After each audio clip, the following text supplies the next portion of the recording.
I would say WG is very directly responsible for the success I'm having in my career.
Hello, what's good?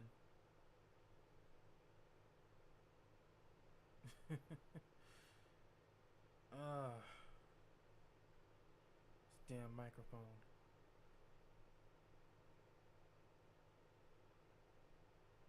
Hello.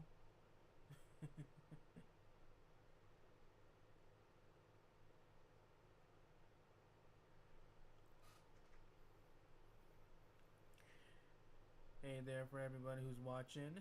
This is Warlock G Leon. I apologize for that unsettling delay. I don't know what the heck is going on with my laptop right now. Everything just started bugging out of nowhere. My music started to get distorted and it just started skipping out of nowhere. And then I don't know what I don't know what's going on. My laptop seems to be just lagging all of a sudden. But it seems to be good right now, but only because I had to turn off the music. Anyway, those who are watching, how are you all doing today? Um, I'm doing I'm doing just fine myself. Um, these past 4 days, I've been trying to catch up on my sleep because yeah, work has recently been taking a mental toll on me. Um, as you probably would recall from my last stream, I told you all that I work a night shift job. I work overnight, starting from 10 p.m. and I pretty much end the shift around like 6:30 a.m. So yeah, I'm pretty much going to be up all night, and I'm gonna be apparently up all night again tonight. But I wanted to be able to get this stream started today because even though I actually have been spending the last 2 days off from work getting some rest, um, right now I feel good. Right now I feel good. Hopefully this won't affect me later on throughout the night.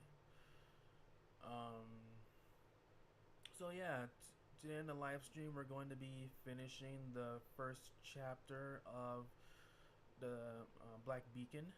Um, so last time we left on a pretty good note, a good place to call it a day.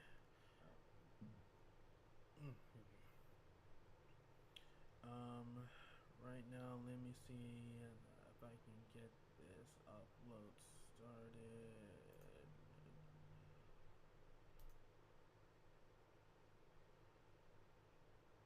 So yeah, as you know, I'm playing this mobile game on a mobile emulator.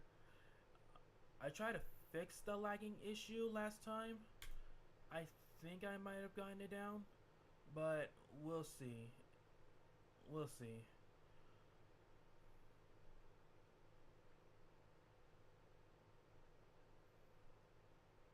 Yeah, because uh, this whole lagging situation with my computer, yeah, it's starting to become very unbearable, especially during a live stream, which is which is pretty embarrassing, to say the least.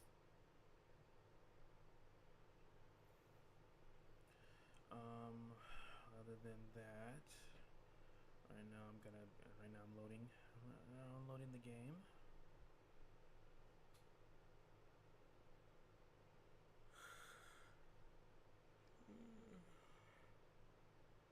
Oh, excuse me. Man, I woke up an hour and 44 minutes ago, and yet I'm still yawning. Yeah, jeez, I am a tired man.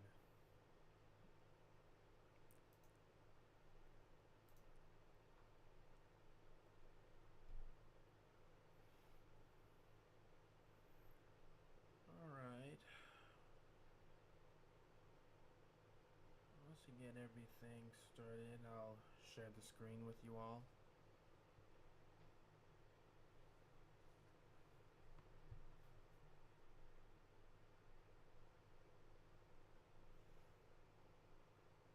God damn.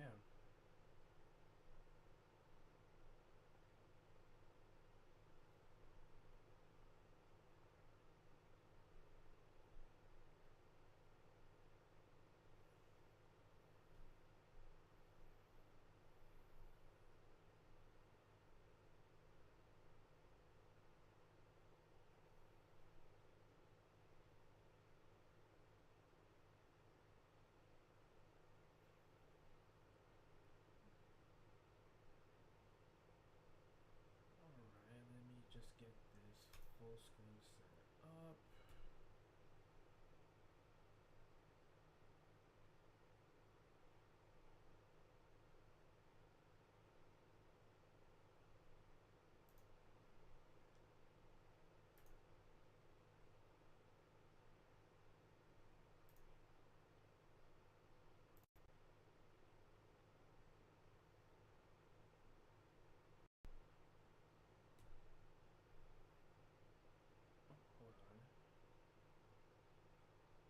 I was like, why is it so quiet? I was like, I forgot I muted everything.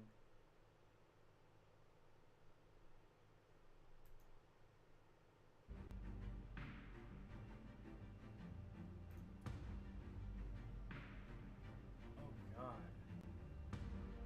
That crackling noise was just unbearable.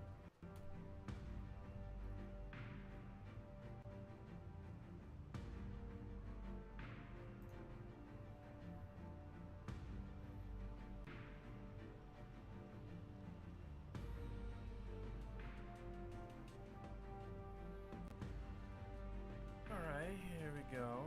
Let's switch to this game screen.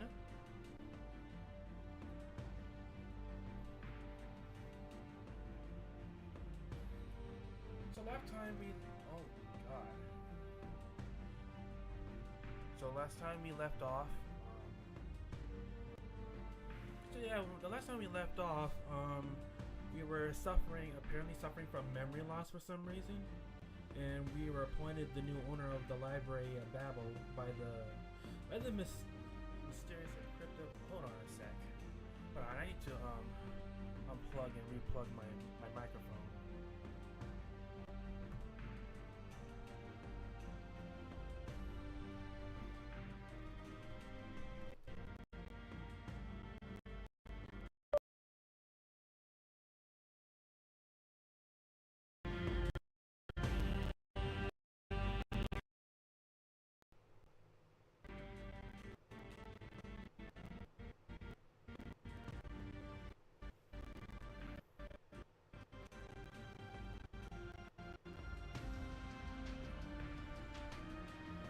Okay, I think I fixed it.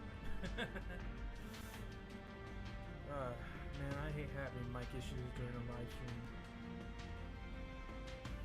Anyway, so last time we were in the we were appointed the new owner of the Library of Babel, and by Cosmos, who pretty much just left me with more questions than answers about my memory loss.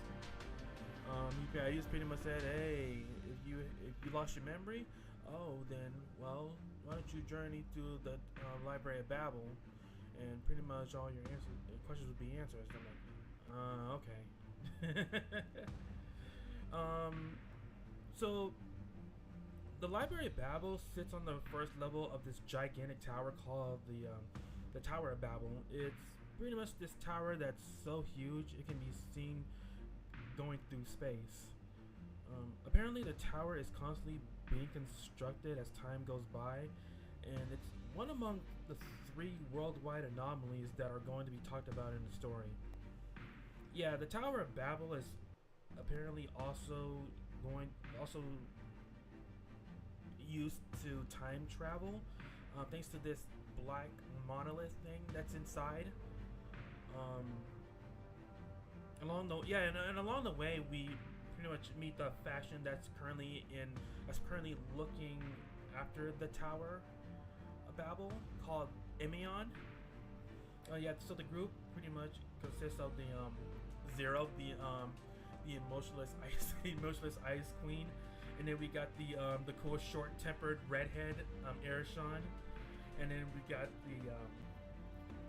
we got the beautiful busty One-san Nana, or should I call her by her full name? By her full name, what's her full name? Oh yeah, and Hanawana. And Hanawana. So as we journey through the tower, we end up time traveling like 80 years back into the past. Because we apparently have to find this person named Tasney, who apparently was the previous director of the library before Cosmos.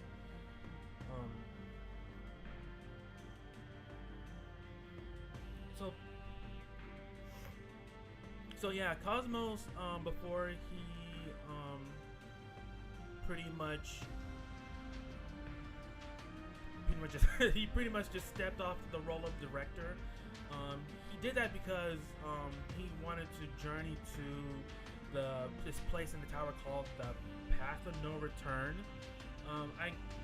From what I'm guessing, it's like a place where you get pulled into, and apparently you can never find your way back out. I guess basically it's like this deep ass unescapable rabbit hole that's full of infinite amount of knowledge. And yeah, many members of the Library of Babel have apparently lost their way inside there. Yeah, it's crazy because even though the Path of No Return is such a massive maze that you're unable to find your way through, the Library of Babel members apparently just do not give a damn. Yeah, they could not care less. They'll pretty much, yeah, if it means that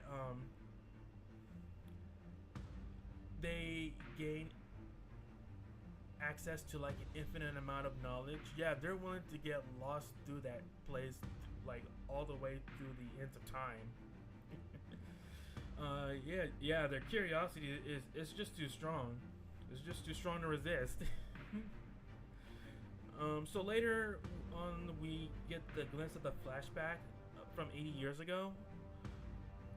Inside the library, we get introduced to these two siblings named Enki and Ninsar, and I gotta say, they have quite a hilarious and cute dynamic going on.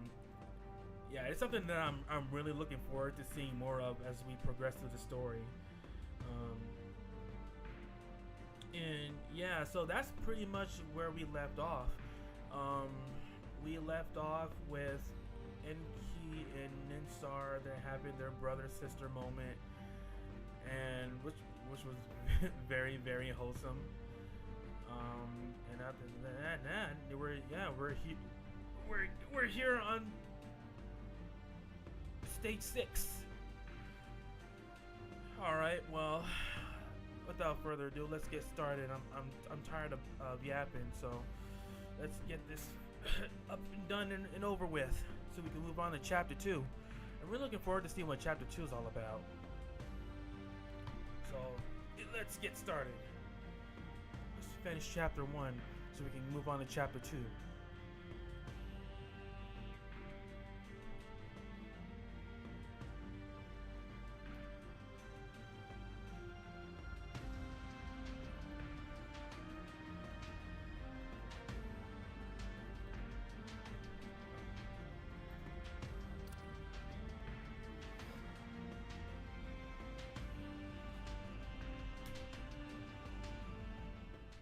What's this? Is this a cutscene?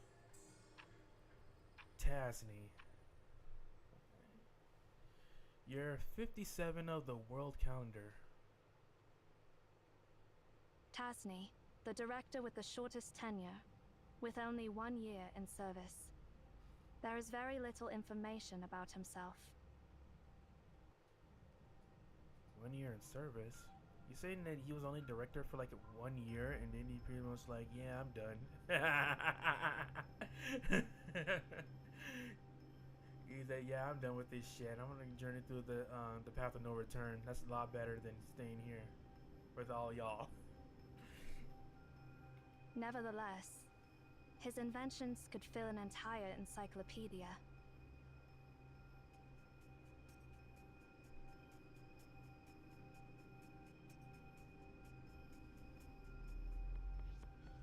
Example? For example, he invented a machine capable of automatically proving or disproving any propositions. He even created a model for the expansion and cooling of the early universe after the Big Bang. Wait, what the fuck? The Big Bang? You talking about the Big Bang that created, like, the freaking solar system? Or are we talking about a different kind of Big Bang?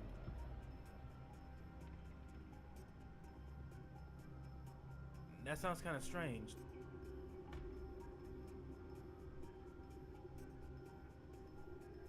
Legend has it that he embarked on the path of no return to create a new language that could bridge all communication gaps. A new language, huh? That could bridge all communication gaps? So pretty much like a universal language that anyone can understand? Or pick up? Is it English? Is it English? Was he the one who invented the English language?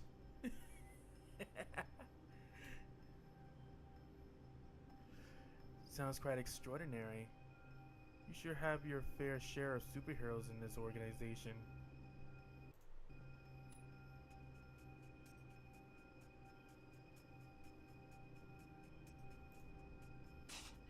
You've got quite a funny way of speaking.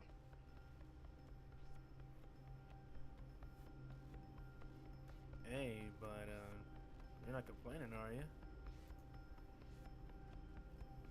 But what exactly is this path of no return you're talking about? Airshine and Zero kept mentioning it. While I have a rough idea of what it means, the deeper truth behind it eludes me. The path of no return is a ritual passed down among us.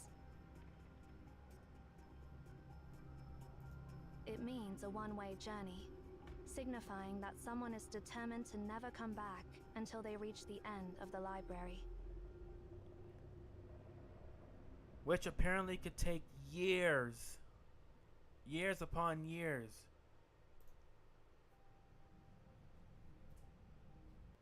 Airshine can barely hide her disdain for it. Yep. Basically, those folks were tired of life and decided to off themselves. Plain and simple.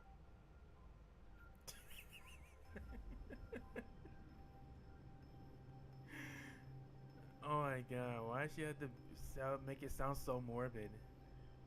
He's like, yeah, people were basically tired of life, so they journeyed to the path of no return, and it was a better, it was pretty much a method of pretty much just offing another way of offing yourself, you know, instead of like a real messy death, you just pretty much just journey to this weird dimension where pretty much the end just never ends.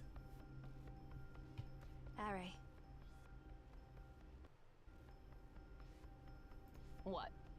Is there something wrong with what I said? I mean, well, maybe a bit. If you truly understand this place, you'll come to the same conclusion as I. Zero has explained it to you, right? The library is essentially a bizarre phenomenon that utilizes the method of exhaustion to an extreme. When the library opens, it contains not only all possible combinations of text, but also all possible timelines for each sector.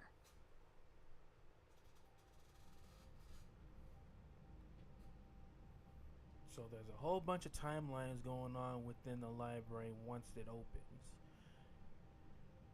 Yep. That may be the reason why you're unable to return, because you're just lost in a whole sea of timelines. Didn't you see it for yourself? Those infinite unknown sectors are the result of this exhaustive process. Imagine an infinite number of monkeys typing away.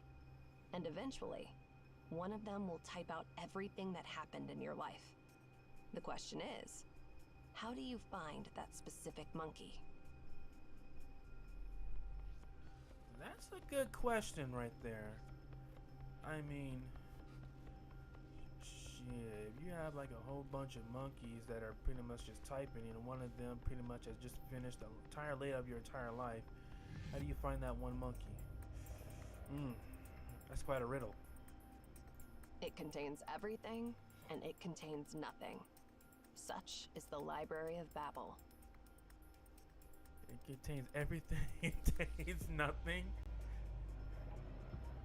What the heck does this sound like? Some kind of Schroeder's cat?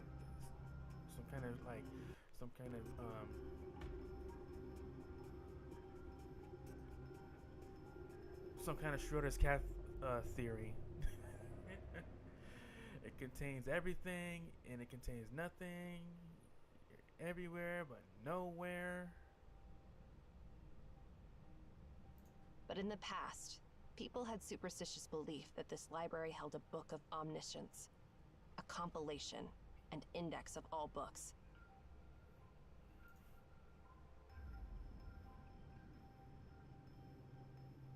Supposedly, finding that book would give you the key to all the answers.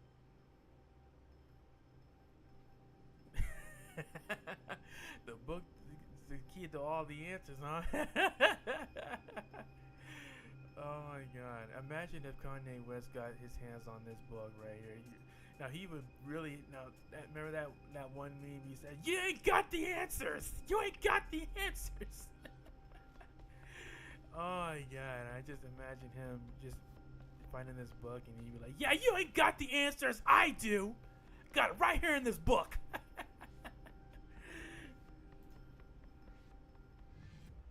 Has anyone ever found that book?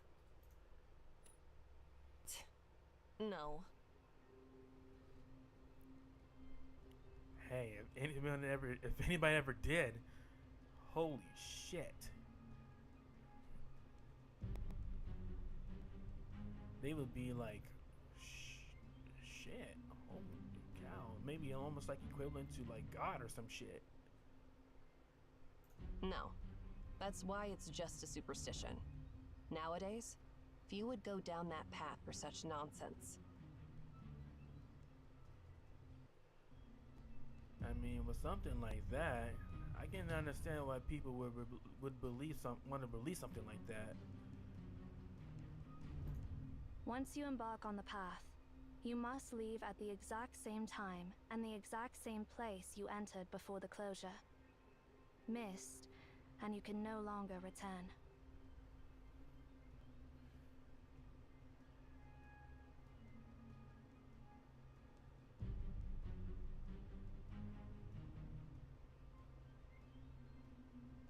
So you have to be at the exact same time in the exact same place you entered before the closure, or else you're just pretty much you're donezo. you're trapped. Game over, man. Game over. With the library opening for shorter durations, exploring the unknown regions will inevitably lead you to the path of no return. You said you could scan the library, but it seems like you're clueless about what it really means. It means you're able to travel to any era you want, and return to your current reality whenever you please. So basically, a time machine. Yeah. Method of time travel. Travel to any era you want and pretty much just be like, oh, like some like like some Back to the Future type shit.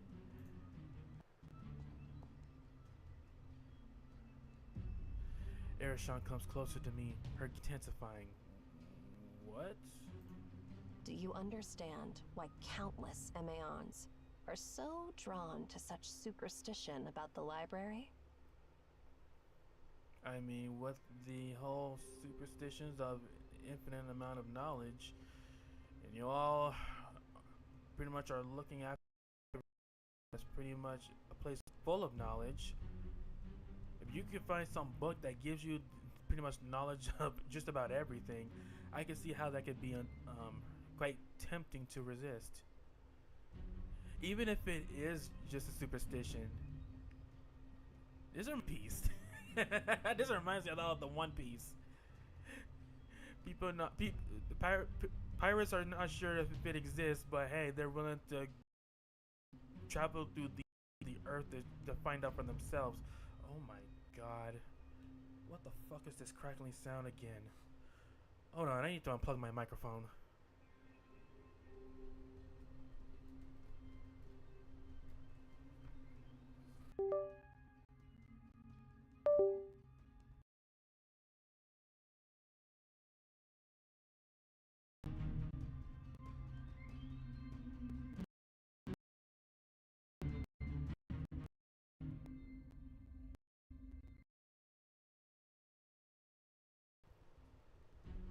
Okay, I think we're good.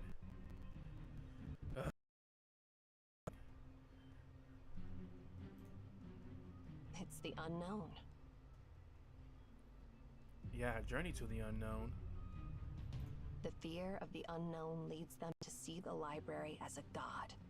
So much so that they're willing to sacrifice their ideals and their very lives for it.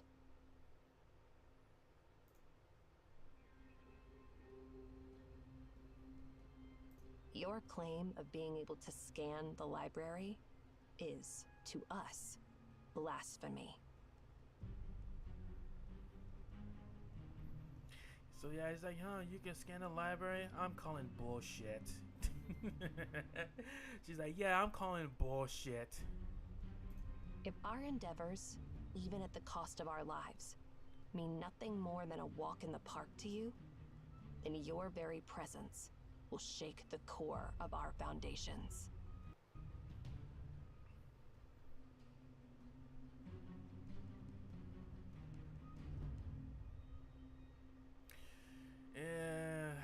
I would never think of you all as just a walk in the park.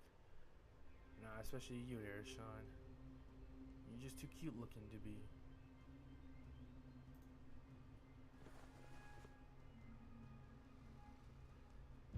She firmly places her hand on my shoulders. So, if you're truly the seer, I'm the seer. how far back in the past and future can you see? Show me.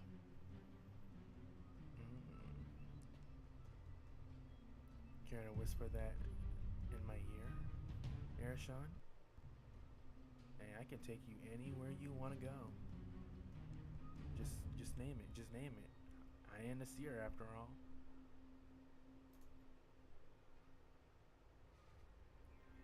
Each word she utters hits my ears like a hammer.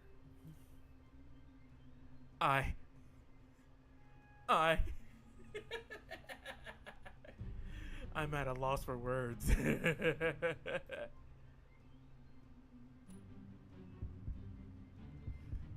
Ereshkigal's face suddenly appears to double as she draws near.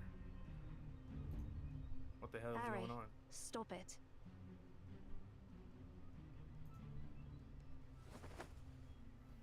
In my blurry vision, I see Zero trying to intervene and stop Ereshkigal.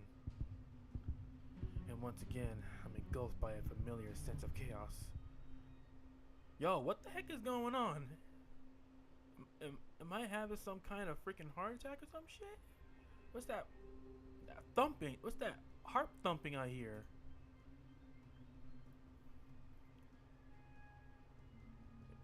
It is coming again. My vision becomes obscured as a soft whisper echoes in my ear. Okay. Where are you going? Oh, it's the ghost girl again. Hey, how you doing? I was wondering when you were gonna show up again. I understand. Everything will go as you wish. See ya. Did she say seer or Sia? She sounded like she said Sia. I don't know. I'm pretty sure she said Seer because, yeah, my name is right here, which they will pretty much say throughout the game instead of my name that's typed right here.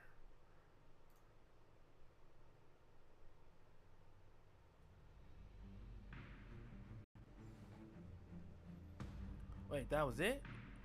Just a cutscene?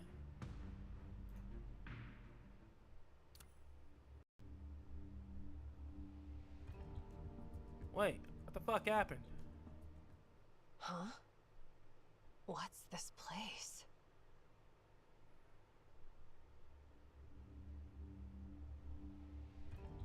Okay, Ershon, what you doing here? Oh, it's you.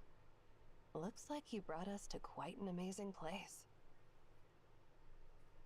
I mean, I would say it's quite amazing, especially with these Harry Potter floating looking portraits out over and this big ass massive clock that's right behind us. No wonder.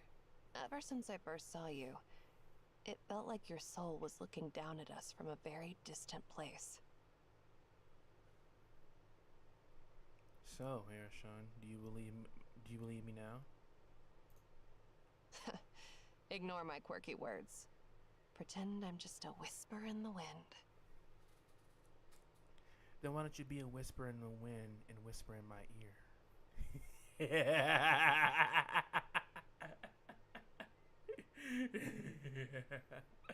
Excuse me for my yo everyone who's watching this. Excuse me for my thirstiness, man. I just love her voice. I'd love to explore this spot first and quietly witness the marvels you'll unveil to me next. Hey, I can reveal a whole lot to you if you want. You just say it. Just say what you want. Just say what you want to see, and hey, my doors are all open to you. Oh, by the way, that silly bird has something to say to you. How about indulging it for a bit? No! Screw that bird! That bird doesn't serve no purpose to me. I'd rather talk to you than that annoying chickadee. Alright. If you insist, let's see what it wants.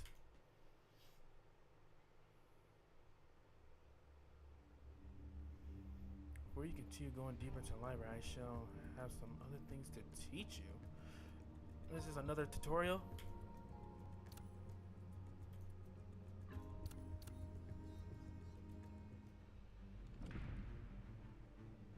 Resources won't just fall in on your head out of thin air.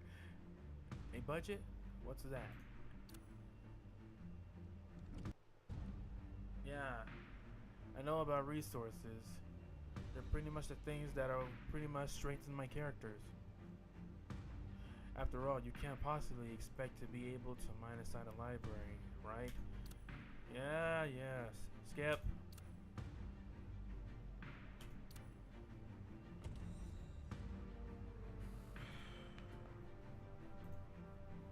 Skip.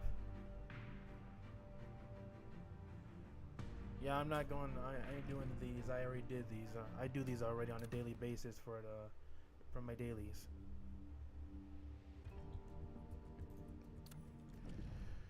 All right, where are we?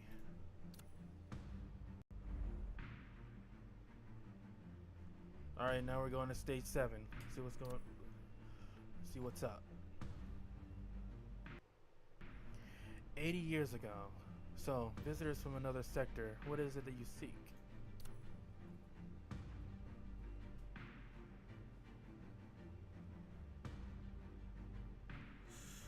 Okay, so this is a combat stage. Gotcha. You know, this combat stage has been kind of easy because since these characters are pretty maxed out right now, I'm gonna select the characters who are right now part of this of the story that I haven't maxed out yet. Then we can do a quick change.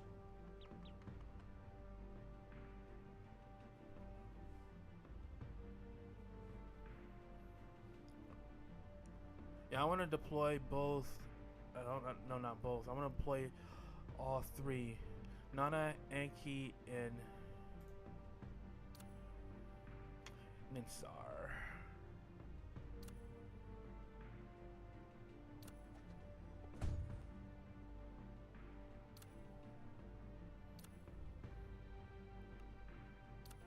Scroll down, damn it. Scroll down.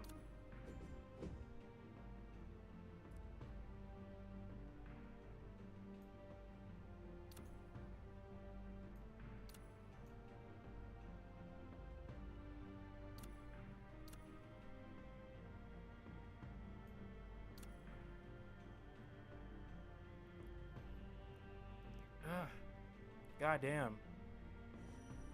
This thing is so running so slow.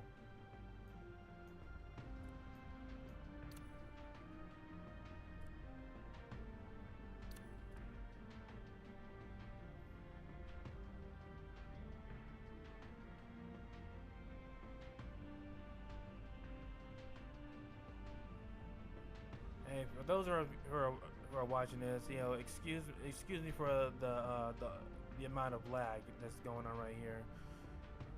And the laptop that I'm playing this on is it's absolute ass. Oh jeez. You know, I'm just gonna go back. Yeah, I can't deal with this. I'm just gonna stick with the team that I have.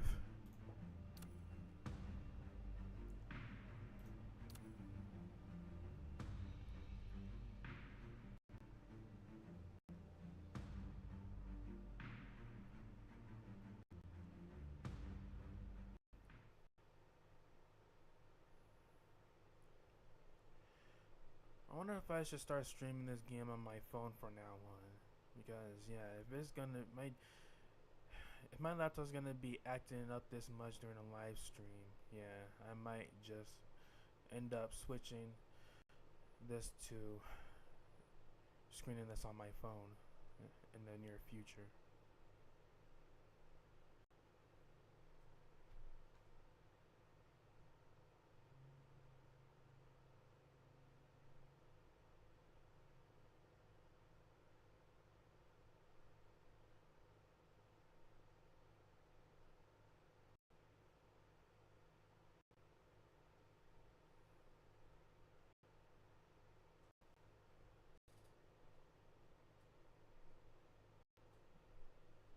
Jeez, are we gonna get to the game anytime soon? Holy crap.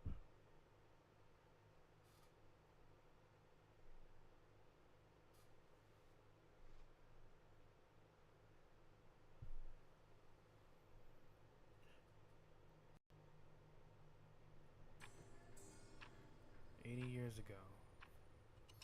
Finally.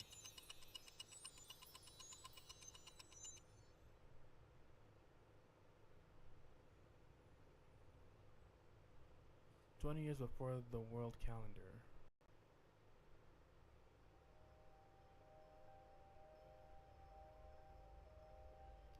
As my vision clears again, the scenery around me has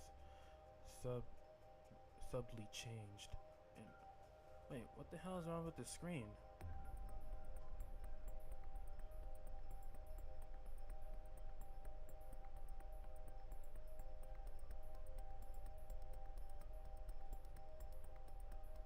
Hold on, let me try to fix this real quick.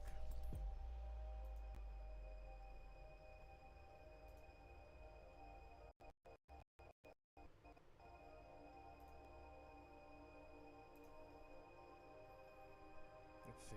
There we go.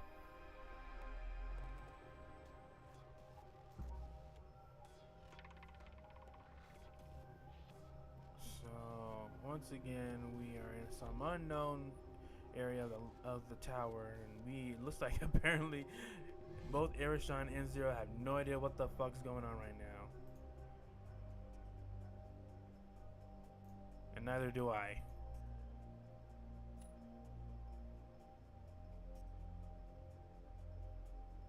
Hey.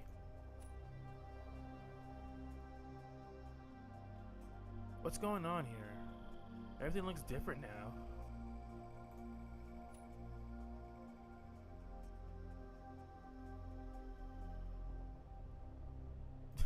still has nothing to say. Report in, Zero. She was gonna be like, I have nothing.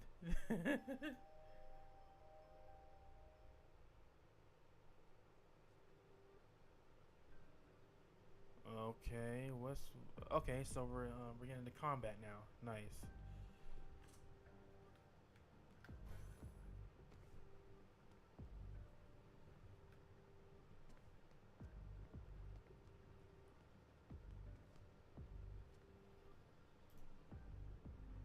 It has been confirmed that the sector we were previously in was B80, and 3 years ago, the content of the books in this sector was changed to modern computer theory. Sure, yeah. I'm just gonna pretend I understood that. For 100 years before that, this sector was exclusively dedicated to astrophysics.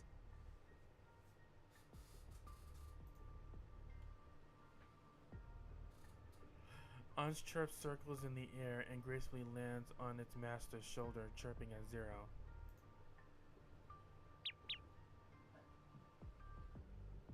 Chirp, chirpity chirp.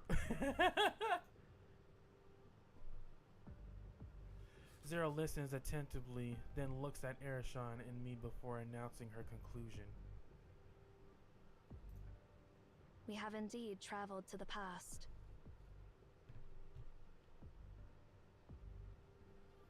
I thought so.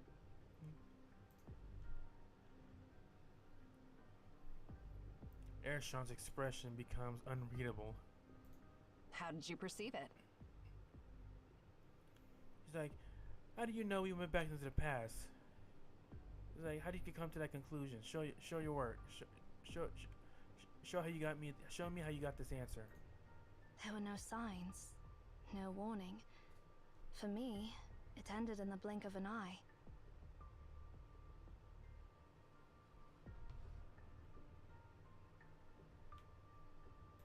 Me too. Hey, I'm talking to you. How did you manage to do that? Arishan, didn't I tell you I'm a man of many talents? I mean, I know someone like you probably wouldn't understand, but yeah, I am the seer after all. Well, you thought my powers were bullshit? I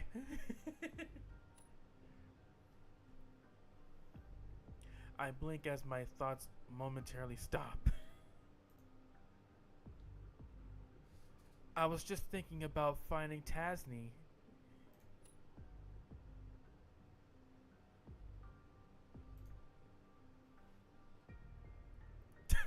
They both have nothing to say. They're both speechless. Just like that?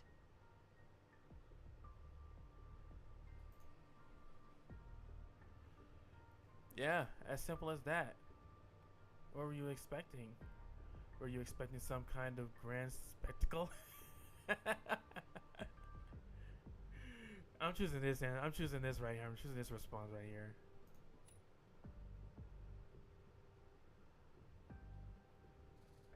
Arishan looks deflated. That doesn't make sense at all.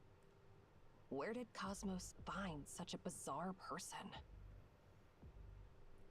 Look, it's not like Cosmos went and found me. It's more like I was wandering in this desert-like wasteland, and then I just happened to see him there, and he just came in front of me. He was like, "Hey, sup?"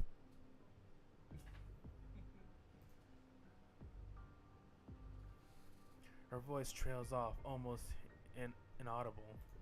I should just stop calling you the Seer and start calling you the Almighty Time Machine. Ah, fuck. Hold on, y'all.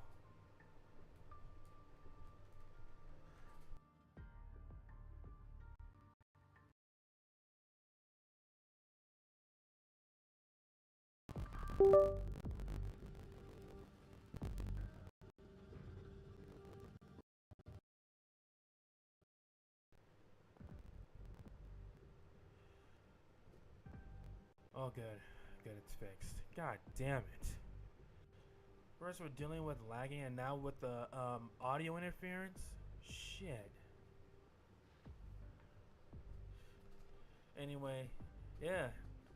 I was like, hey, if you want to call me an almighty time machine, more power to you, because I'm pretty much like one. If there's a certain timeline you want me to go to, I can take you there. I can take you to many other places you want, Air Sean.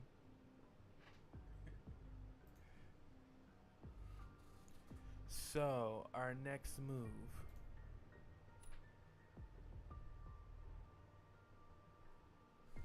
Shall we go find Tasney?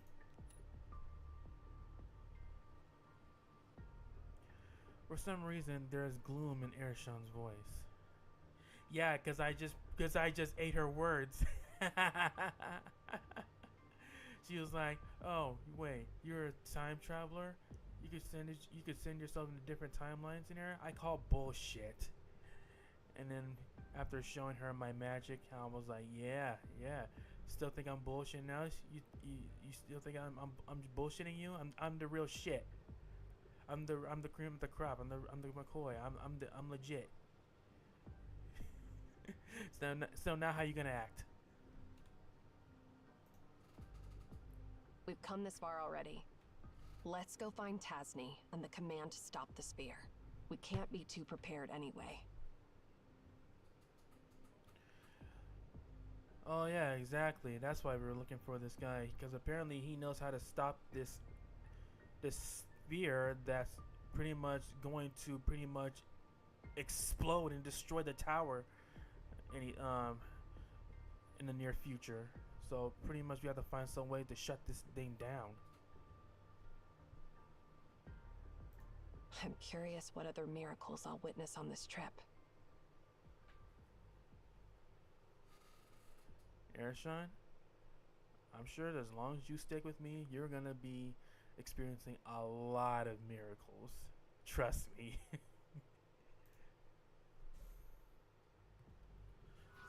Oh God! Oh God!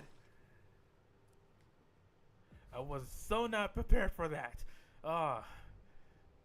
Thank you, tutorial screen. Upgrade the pendant to attack the target 5 times during a time freeze, causing chrono burst, which triggers a high damage explosion when a time freeze ends. Oh, okay. Sounds doable. I hope you guys won't bore me to death.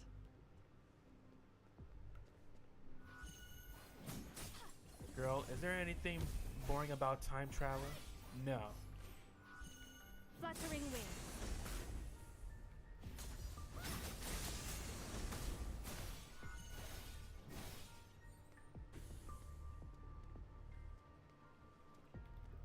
God, it feels like I'm playing this game on a PC from back in the 90s.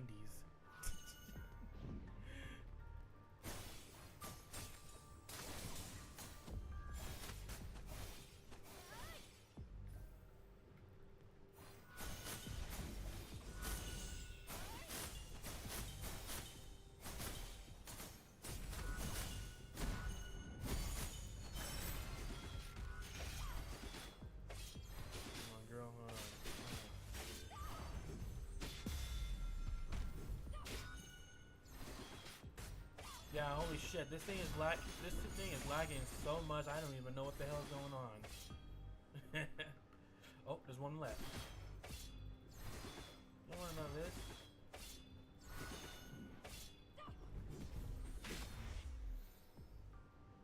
Did I get it? Okay, good. Alright, let's go.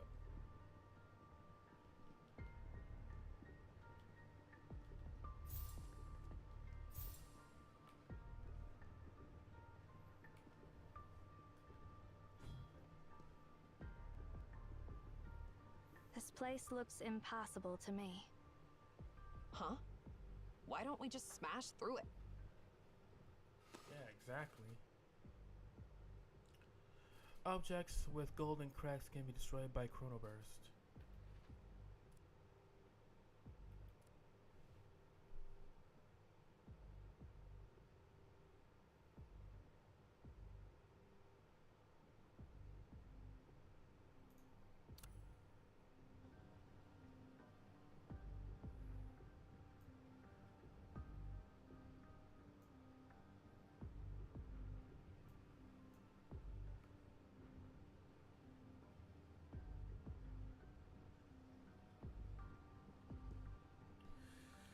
Okay. Let's see what we got here.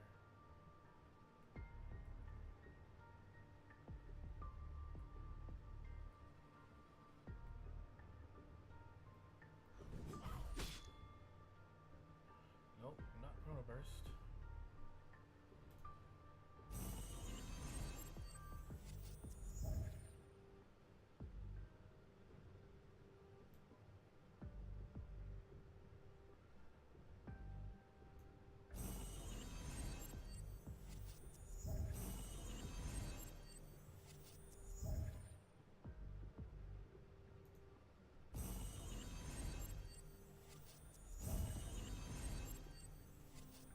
What the fuck isn't it working?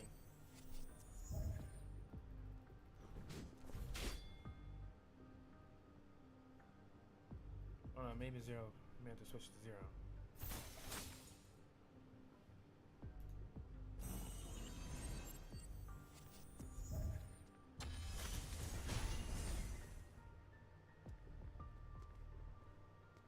God damn.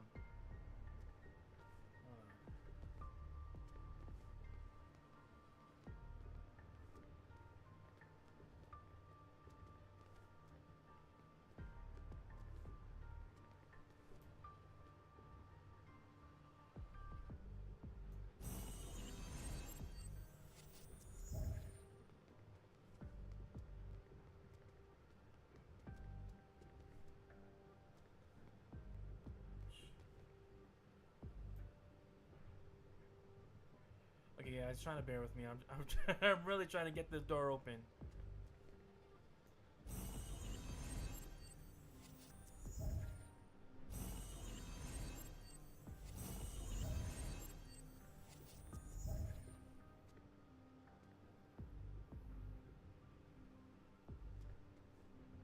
Oh, I have to quickly attack the target 5 times.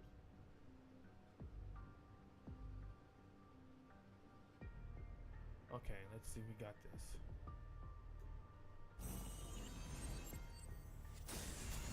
Fluttering wings. Damn.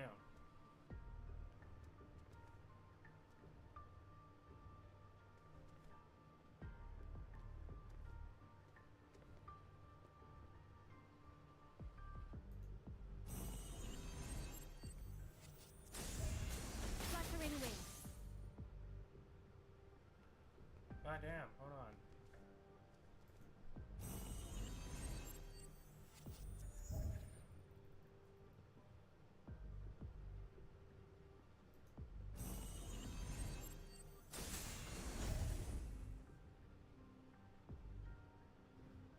Hold on. Let me watch this freaking tutorial.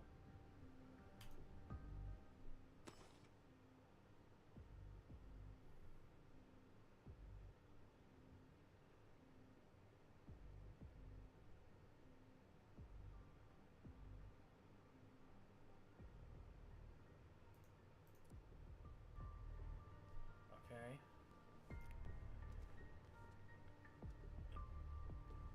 Let me get a right position.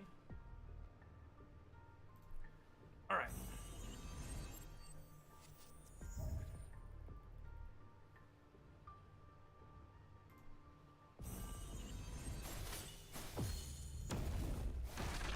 There we go. Finally.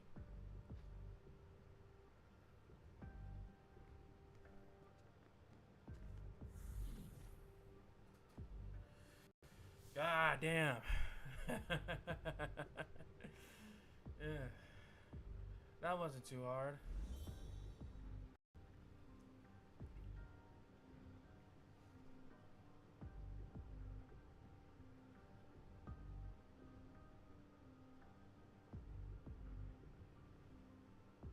How are we supposed to find Tasni?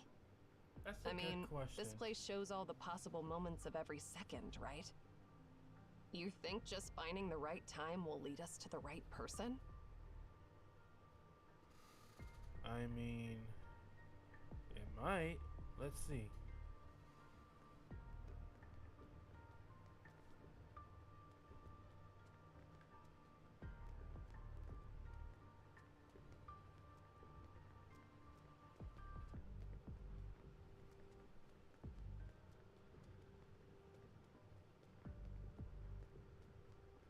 Holy shit.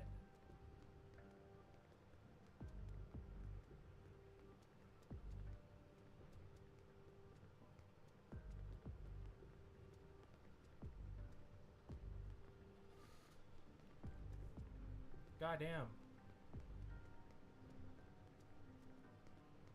Okay, there you go. Finally.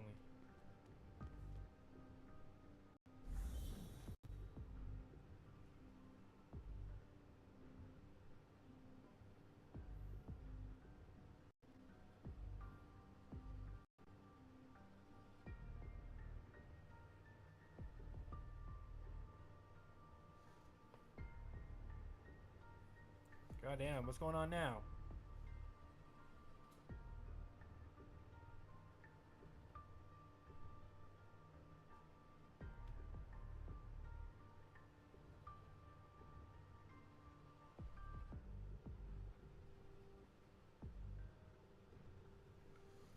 Alright, let's go. Let's go find Tasney. Let's go find Tasney. Oh god, what's going on? Oh, it's Ninsar. A kid? What's a kid doing here in the library? Did you forget that we're time travel? We time traveled? So you shouldn't really be all that surprised that there's a child in here when this is not really our timeline. You are...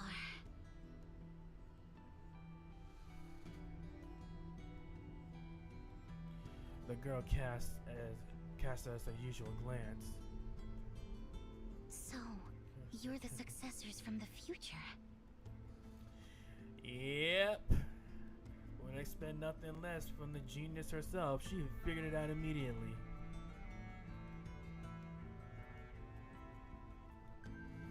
With just one glance, she sees through who we are.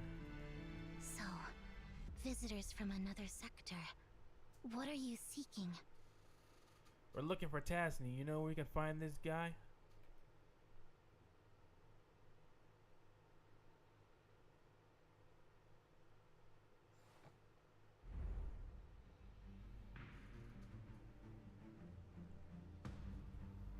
Alright, on to the next one. My name is Ninsar. The girl in the Colossus.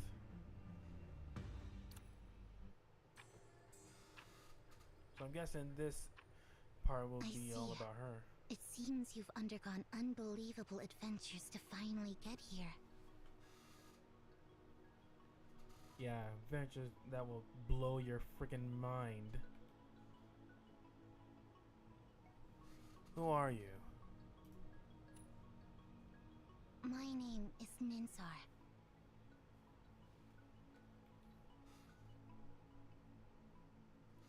Zero's all shocked. I wonder why. I wonder if she knows Ninsar from her timeline, or not possible. Cause remember, we're 80 years back into the past, so Ninsar could be long gone.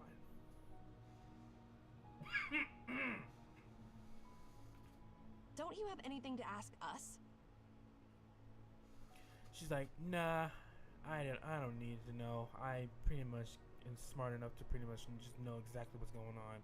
I mean, she knew exactly who we were just by first glance. No, I have nothing to ask you, Bloodline of Cosmos. She's like, nah, I'm good. Oh, she's like, nah, I'm good. I pretty much know just about everything already, so I pretty much can put the pieces of the puzzle together. And also, she said Bloodline of Cosmos. Is Ereshkigal related to this guy?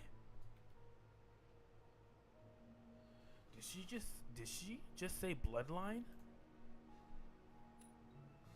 How do you know? I just do. It's like, I just do. That's all you need to know. Everything in this ordered world is crystal clear to me. I know all the answers to any question, without any rhyme or reason. Could she be in possession of the book of knowledge? Of infinite amount of knowledge? Could she somehow have possession of the book of infinite amount of knowledge? Nah, she's just gifted. She's just gifted. She just knows just about everything without it. However,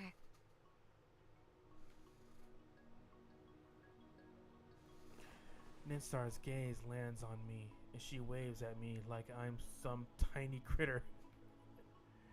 come. She's like, get over here.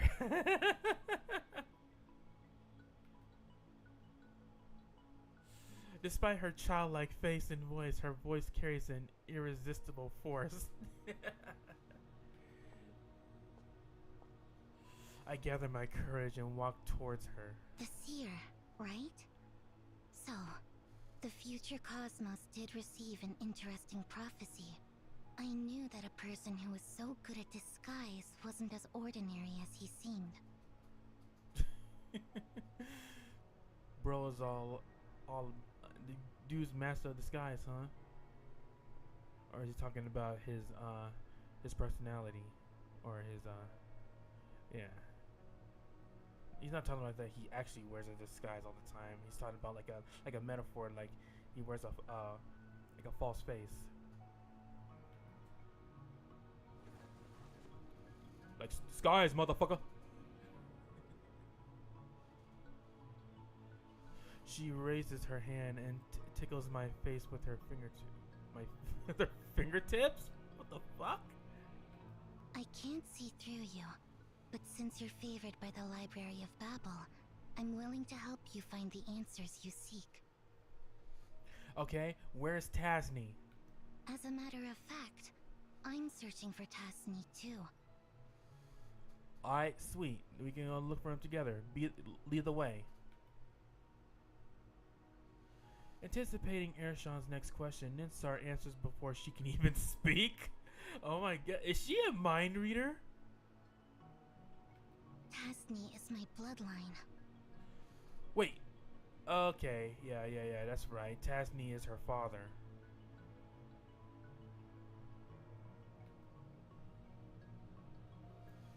At that moment, Ninsar seems to think of something. Wait, Tasni went to the path of no return. So, does she know where to find this guy? Are they in the path of no return right now?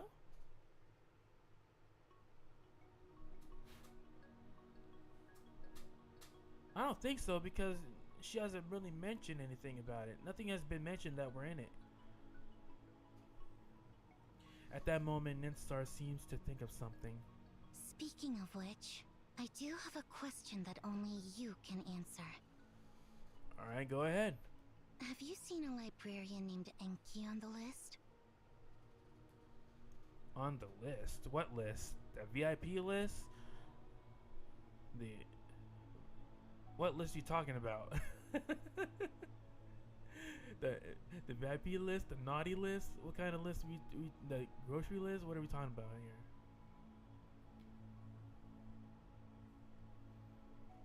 Zero, who has been silent, shakes her head. No.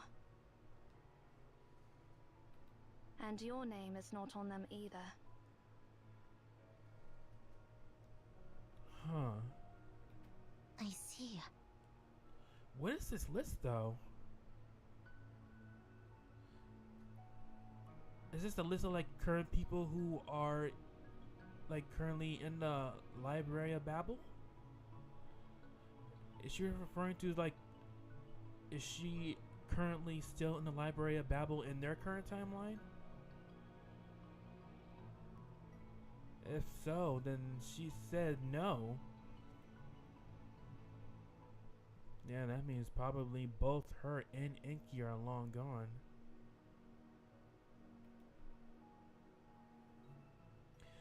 Ninsar lets out a soft sigh. Looks like neither Enki nor I have returned from the journey. So they did go into the path of no return. Oh, that explains why in the cutscene from chapter 0, in the prologue, neither Enki or Ninsar were with Nana when we first met her.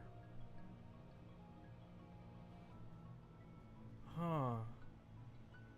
Let's go. Time is ticking. Alright, you lead the way. How are we supposed to find Tasni? I know how to find him. Just follow my lead.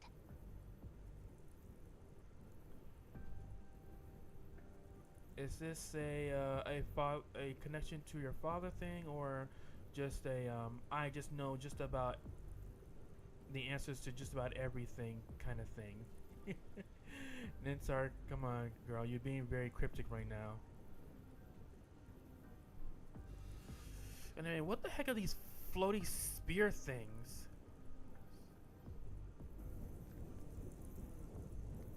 Can I go through? Oh no, I can't go through them. A repulsive spear will push the character away. You can pass it by fixing it in place in some way. The repulsion ball has golden cracks on it. It can be destroyed by time freezing chrono burst. Okay. Sounds doable. Alright, there we go.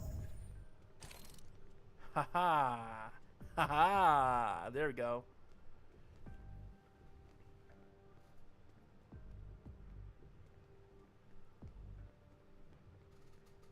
So are we supposed to go down here?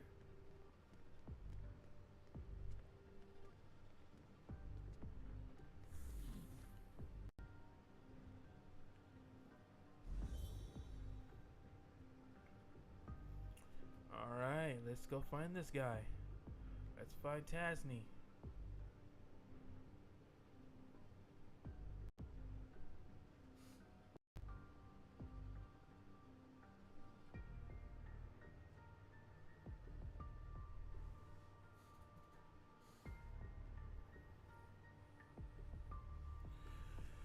Alright, let's go. A dead end. It's not a dead end. You know what to do. Bloodline of Cosmos. Don't talk like you know me so well. Damn, girl, chill. Chill. She's just telling you to, hey, you know exactly what to do. Shouldn't have to say anything. Sheesh, girl.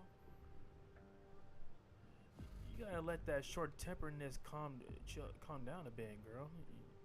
You're getting too overly annoyed about nothing, over nothing.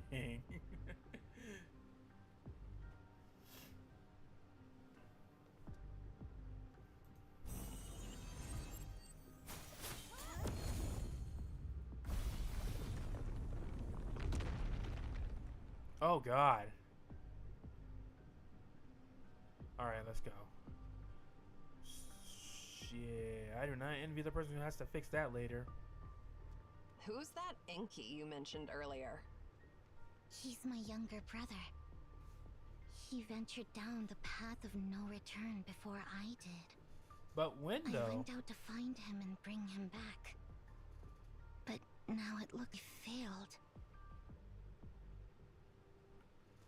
That's strange. Okay, so yeah, we are currently in the path of no return.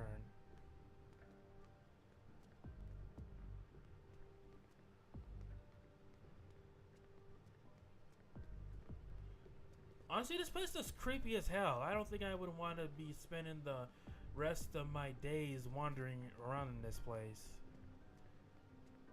God damn. I don't care if this place is a journey of infinite amount of knowledge. And I mean, this creepy ass place ain't worth seeking. That. Oh shit! Is that an infrared laser? Nope. Nope. Nope. Let's go.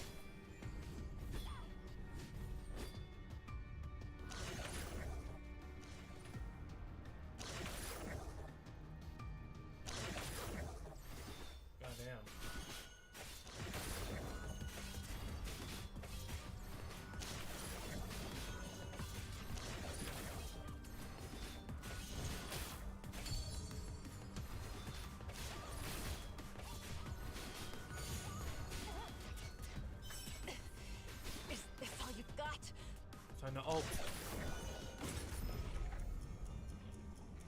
move upward.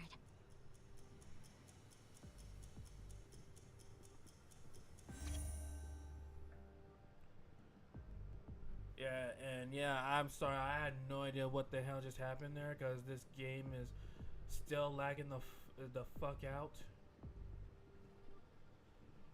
Yeah, seriously. After this stream is over, yeah, I'm probably just gonna continue. I'm probably gonna like stream the remainder of this game on probably on my phone until I can get a better like a desktop to play this on. Because yeah, the laptop isn't really doing much justice. Ain't doing much justice here.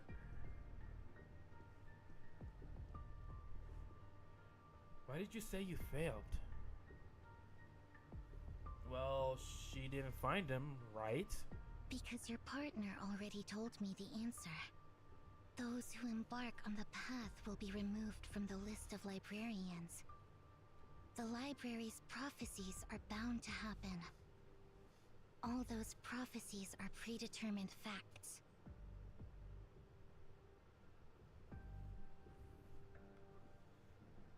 Okay. But you know, they're not always like that.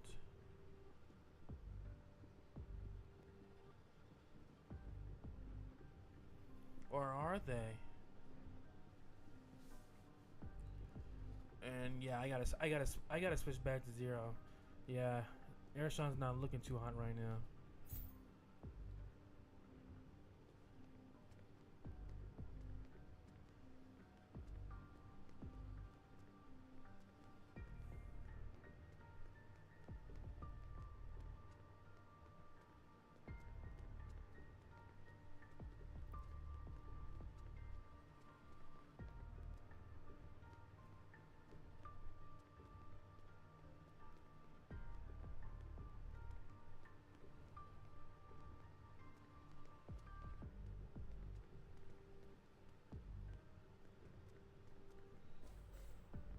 Oh shit. Oh god.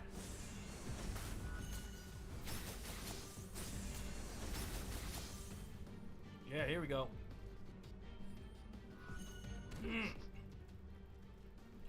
Alright, I think it's time to ult right here. On to. End it all.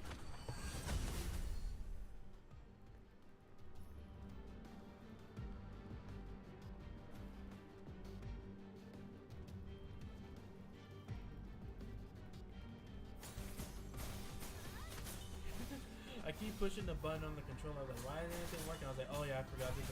There's a cooldown time on. There's a cooldown timer on this game.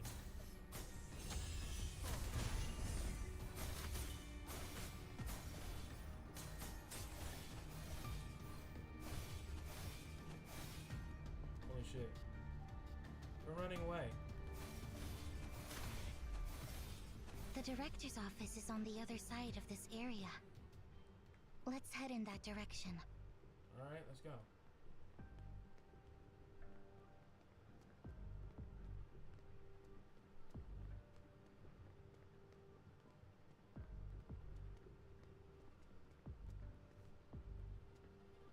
What's this right here? Oh, here it is. The director's office. Why is this area blocked off? It's because of Enki.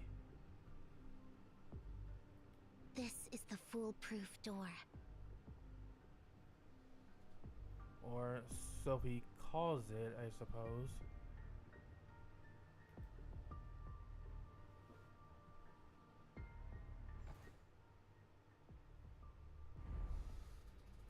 Oh, is that it? Alright, well, on to the next stage.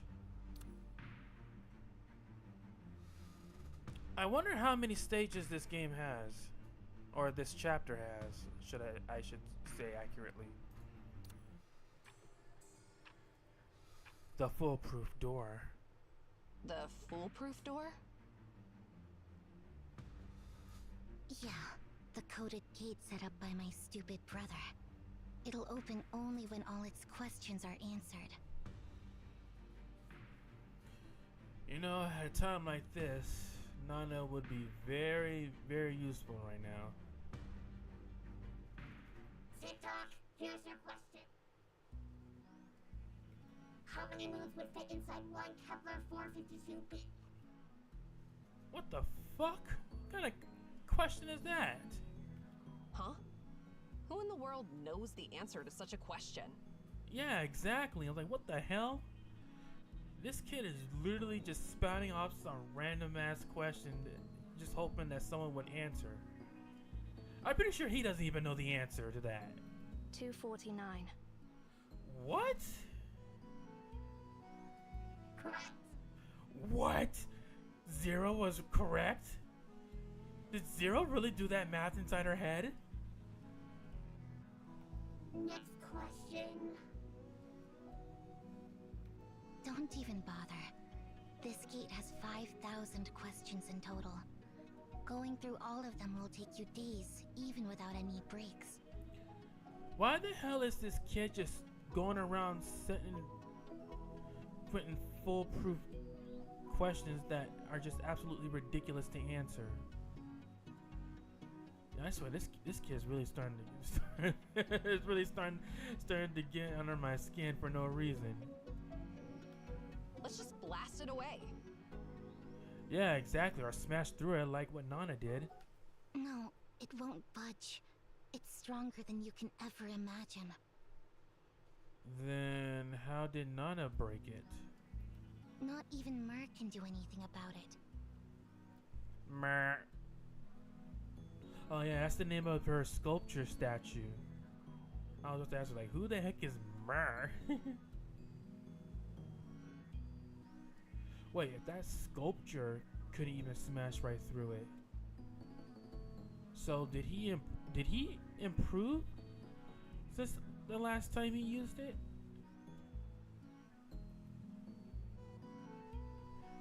Did he improve his barrier skills the last time he used it? So what should we do now? Inky left a back door so that someone could open it. Why would he do that? What's the point of setting up a back door if you're just gonna have the entrance blocked off anyway? Someone. The one who raised us. Okay, so he left the back door for Daddy. That's not important. Well, let's get back to the main hall, and I'll tell you what to do. All right, let's go. See those messed up books? Yeah. Inky did that on purpose.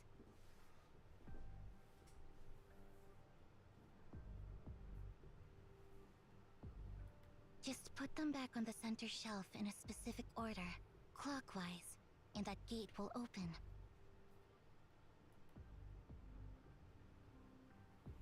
All right, y'all, let's do it. Let's do it.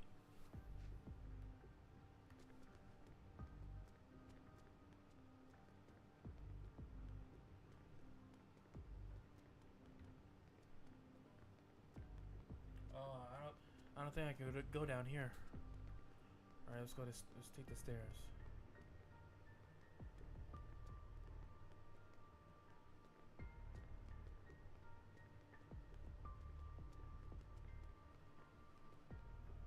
God damn. Go down the stairs.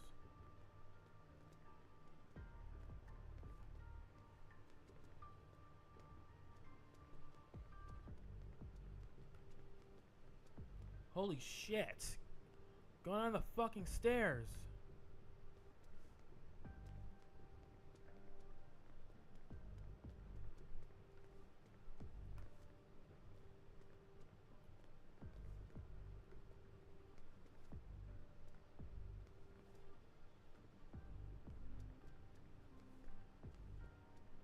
Go down the stairs. Okay, there we go. There we go.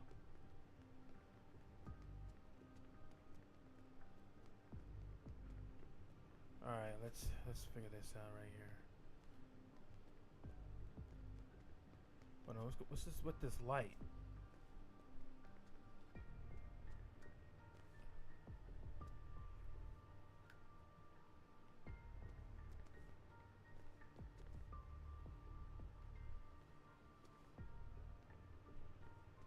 Holy shit. Come on. There we go. In a specific order.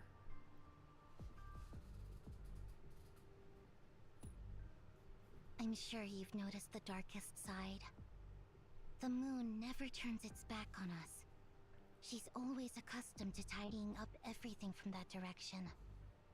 Start with the darkest side, and place the books back on the center shelf in a clockwise order. Sure.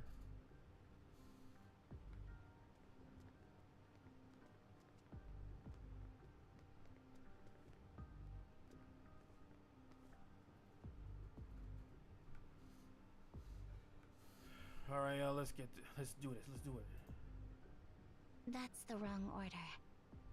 Didn't Ah, I fuck. tell you already? Start with the darkest side. All right. Let's see. The darkest side.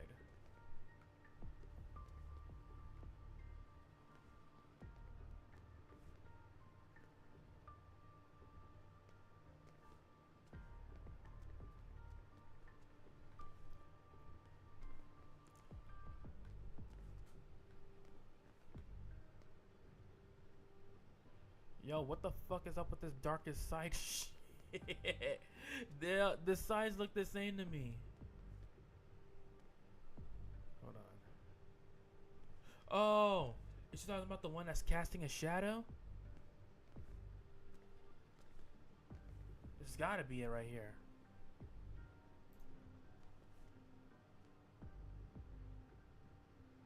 Okay.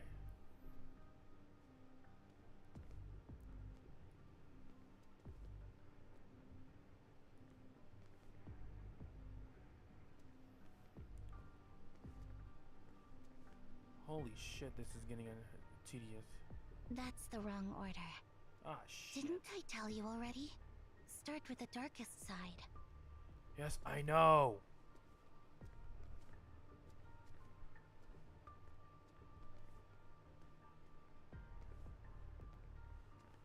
God damn, these controls.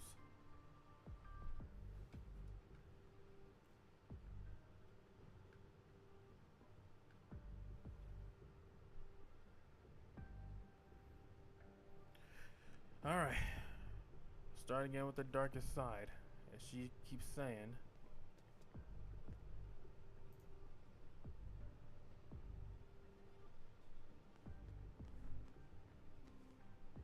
So I guess we start over here?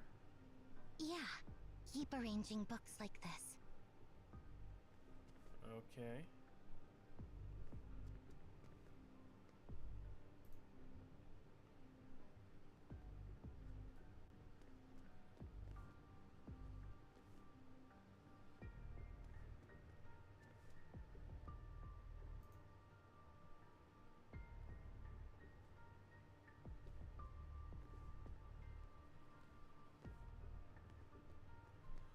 Ah!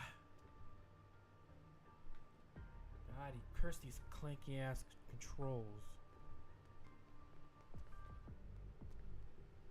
Hold on, let me turn the camera.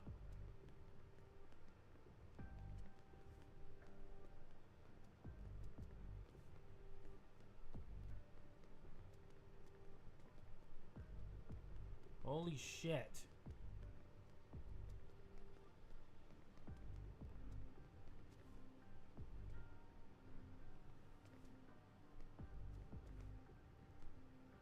Okay. And one more.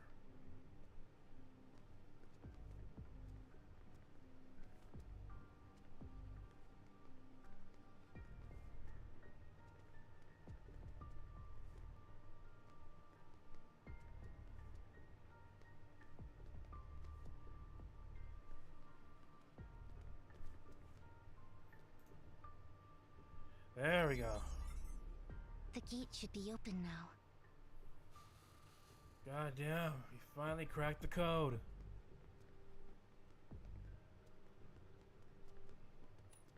Because the one Enki fears will calm down after things are sorted. The one he fears will calm down when things are sorted. I don't know what that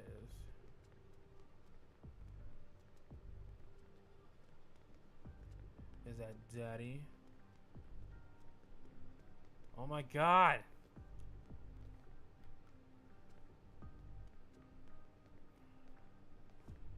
Okay, finally. Sheesh. Sheesh.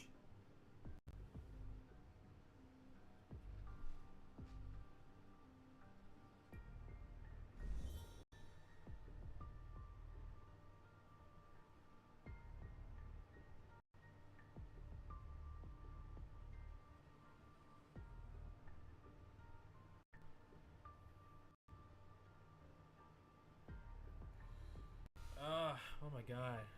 Jeez. Man, how long is this cutscene supposed to take to load?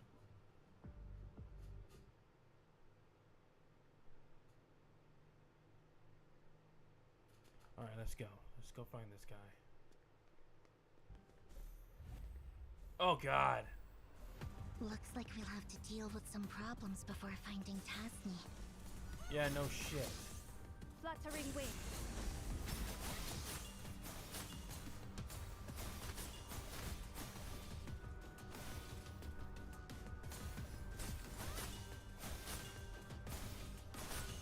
Alright, she's gonna have to ult for me.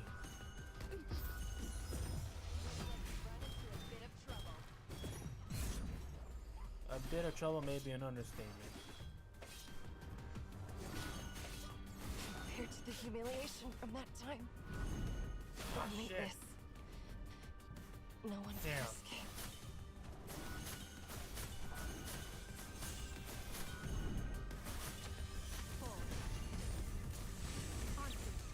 End it all. Yeah, let's ult this motherfucker out of existence.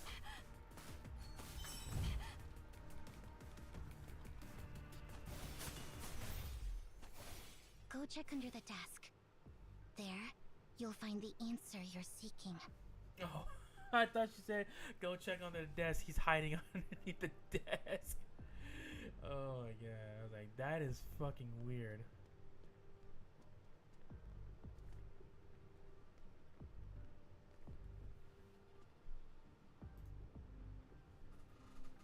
And by the way, sorry, Sean. These clanky ass controls got you Enki, killed. stop right there! Mer, catch him! Enki, get your ass back here.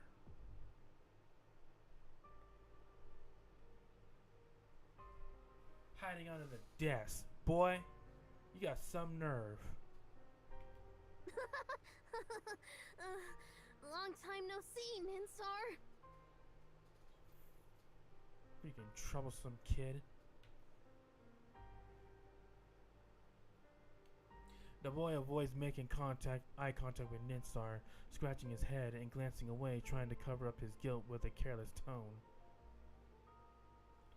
Obviously, his attempt backfires as Ninsar's anger intensifies.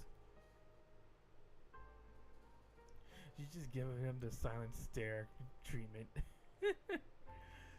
You are such an... Such a dumbass. She raises her hand high. Oh, she's about to smite this kid.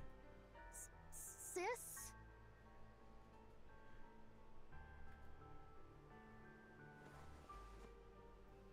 At the last moment, instead of landing the force, her hand loses its momentum and gently touches Enki's face. Idiot.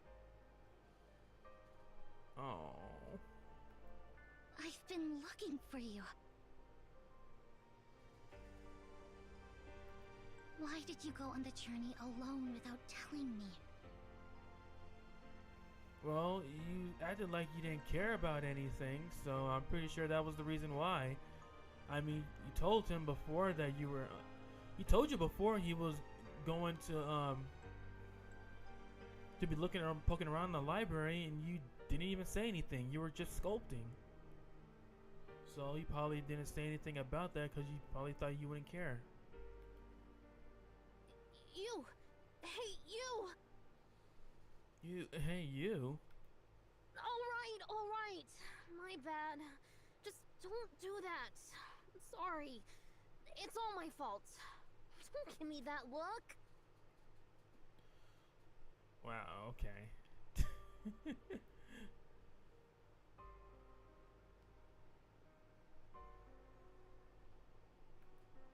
Seriously, I mean it. I won't do it again. It don't matter. You're already here. So I don't think you can never do it again. In a panic, Enki turns his head towards us as if seeking help, trying to change the subject in a clumsy way. Yeah, sorry kid, you're the one who messed up here. This is a mistake you have to fix, man. We have nothing to do with it. We were just here to help your sis. Look for you. By the way, who are they? Why don't you introduce me to them? Kid, do not change the subject. Do you understand how worried your sis was? Hey there, guys. Are you Ninsar's friends? I can't believe my silly sis actually made friends.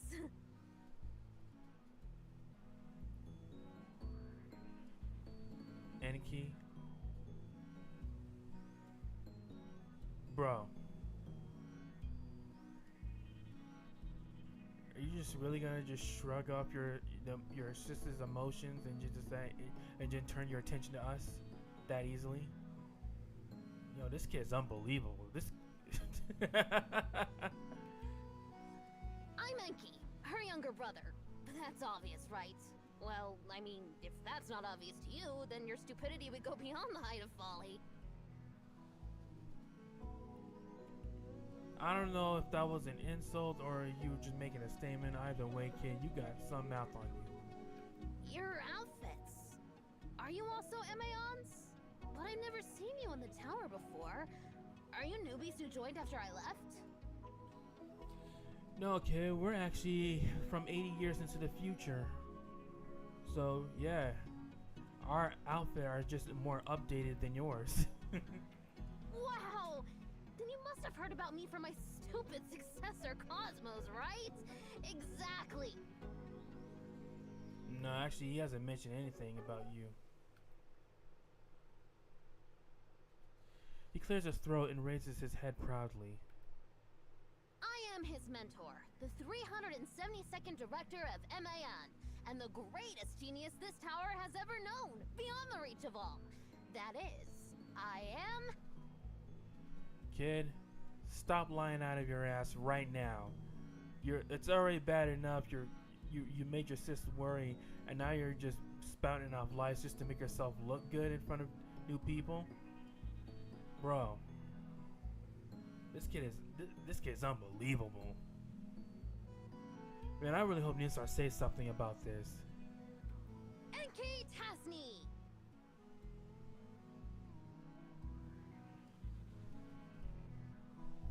Wait, he's Tasni? Are you serious? This kid mentored Cosmos.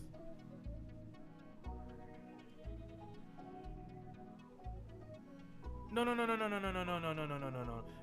he is Tasni, but he's not the Tasni we're looking for. I was about to say, wait, because they said that Tasni was the one who mentored Tasni. Their father was the one who mentored Cosmos, and that's where the reason why we're out looking for this guy.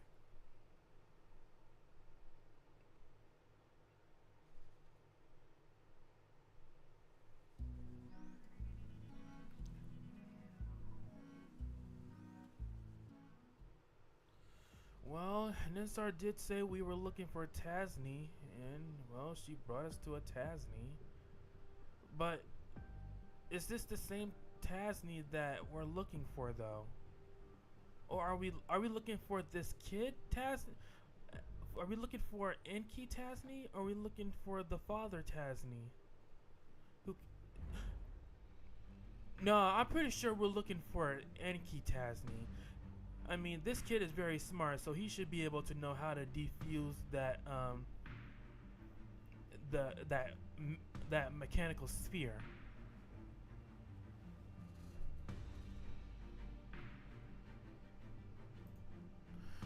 Alright, that's it for stage 10. I mean, stage 9. Now we're moving on to stage 10. Ooh, it looks like we have a cutscene over here. Alright, let's check this out.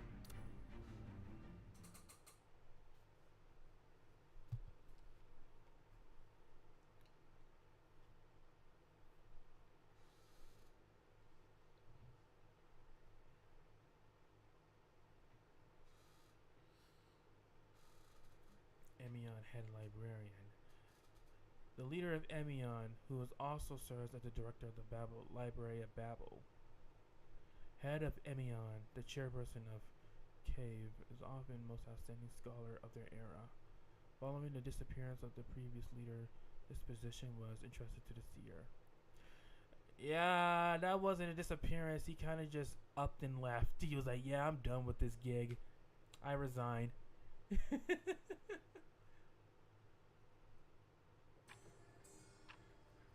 So, if the director is the leader of Emion, and since now I'm the new director, would that make me the new leader? This is your office, Director. According to the rules, I'm supposed to give you a brief introduction. Nana, it is always good to see you again. How you doing, babe?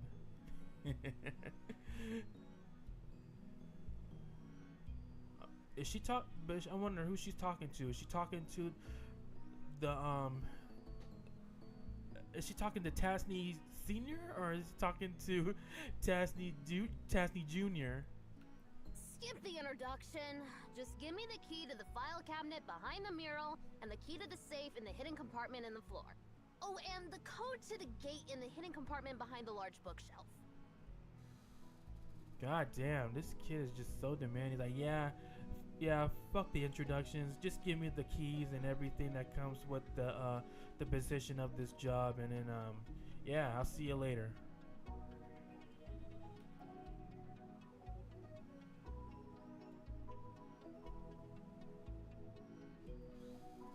So wait, hold on.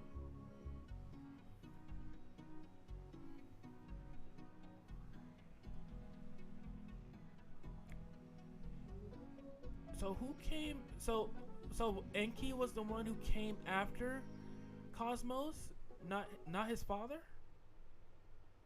Huh. Let's see. Ah, forget it. I'll crack it myself. How many times have you sneaked in before? That's a good question. Besides the times you caught me? I don't remember, but who cares? This place is mine now. Got anything else to report? If not, just leave me alone. Jeez. This kid is so freaking out of his ass, man. He's so disrespectful to his elders. His words give Nana a headache. I know. His words are giving me a headache too. I would just not tolerate this kid's BS any further. I will literally just give the keys that he's asked for and just throw them right up his fucking face. This is the password for the Tower of Babel's core server, along with the key to the first original archive of historical documents. And here, the highest authority password for the CAVE Central Database. Are you even listening, Director? The CAVE leaders have been notified about the change in Emaon's leadership, and they're planning a remote meeting this afternoon. I'm pretty sure he's not listening to a damn word you're saying. Put it off. He's like, yeah, I don't care. Just cancel it. Huh?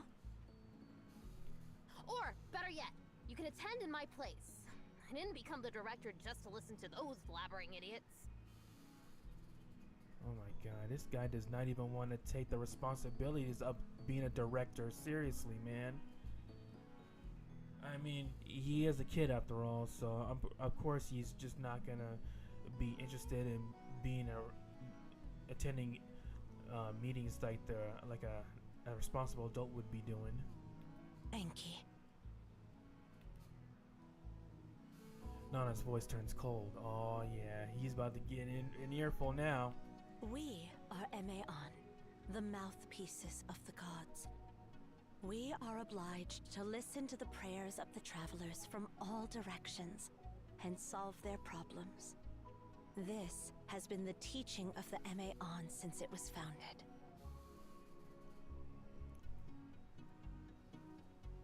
You are now our director, our spokesperson. You must take your responsibility seriously. It's not something you can just say no to. Yes, exactly.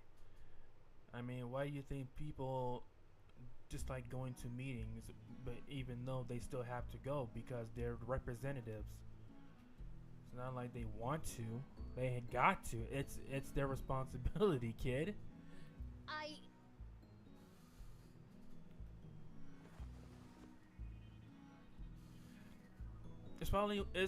It's also one of the reasons why I never take an interest in any high managerial positions during my days of being in the workforce, because yeah, that's one of the reasons. When you're in a high position of authority, you have to attend these meetings and conferences that absolutely are boring as hell. But even though you don't want to do it, you have to, because you're the representative, and you gotta show up to as such because it's your duty. Ninsar? I'll go attend the meeting, Nana. Girl, you don't have to do that. Let him take responsibility for his new position. But it's fine. I'm a Tasni too. Well, I guess that's true. But they're looking for the director Tasni, though. Unless they're specifically requesting a Tasni to show up.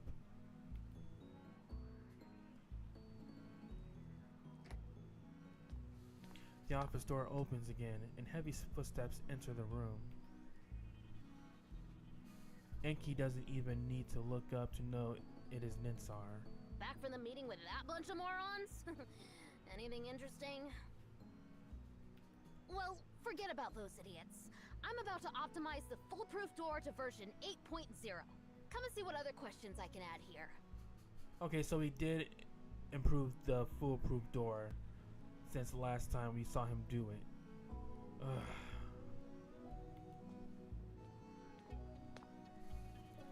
Ninsar jumps down from the statue's arms and walks over to Enki, crouching down beside him. And I was wondering what those heavy footsteps were, because she's such a little girl. There's no way she could make that much loud noise unless her sculpture, Mur, was the one walking and carrying her. Nothing special happened this year. All Ooh, the other beacons, CG. except the black monolith at the Tower of Babel, have stayed quiet.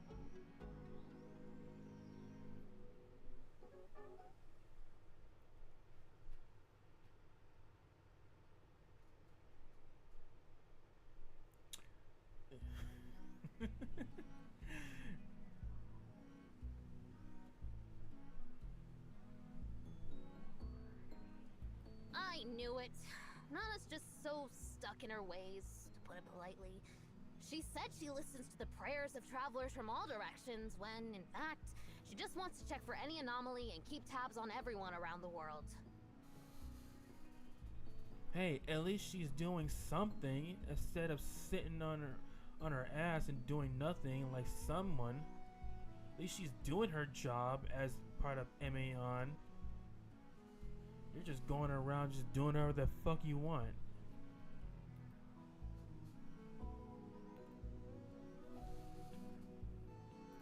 Obviously, we all know that anomalies have occurred maybe once every decade, if that, over the past century. Seriously, they should just disband this so-called CAVE.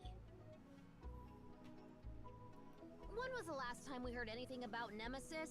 They've been gone for years. If you ask me, they're smarter for bailing early after seeing the writing on the wall. Nemesis? I wonder who they are. But something interesting is going on between Polestar and Cyril. What's so interesting about countries' politics? They can do whatever for all I care.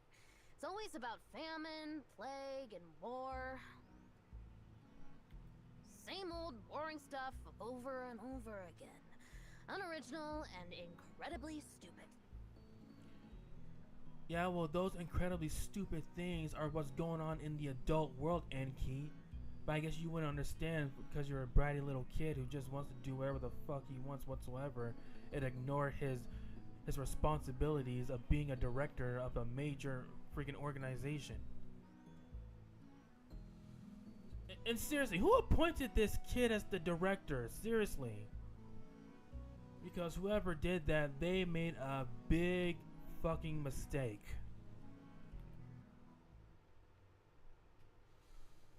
Just as Enki is about to babble on, Ninsar's words silence him. They're having a contest about the same old boring stuff. Hmm? What kind of contest? They're seeing who can break the speed limit of 7.9 kilometers per second first. What?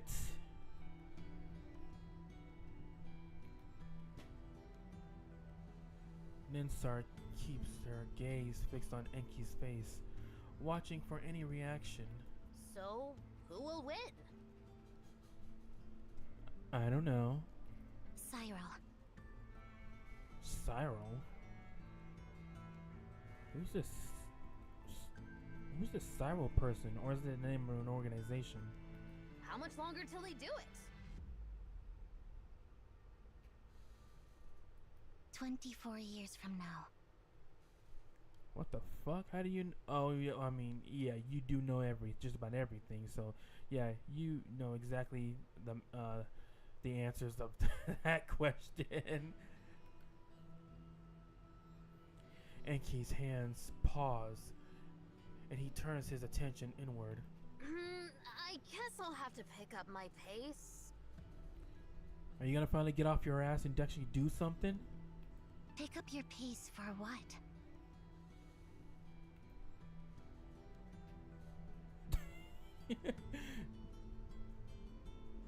Blank.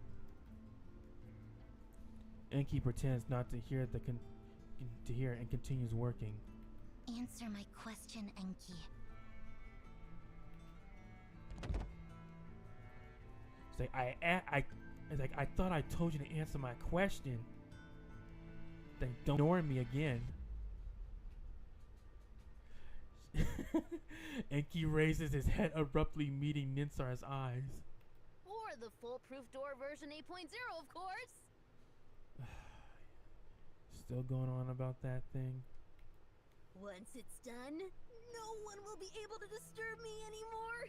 This time, I'll add 1,000 questions so those dimwits won't be able to finish the game within their lifetime.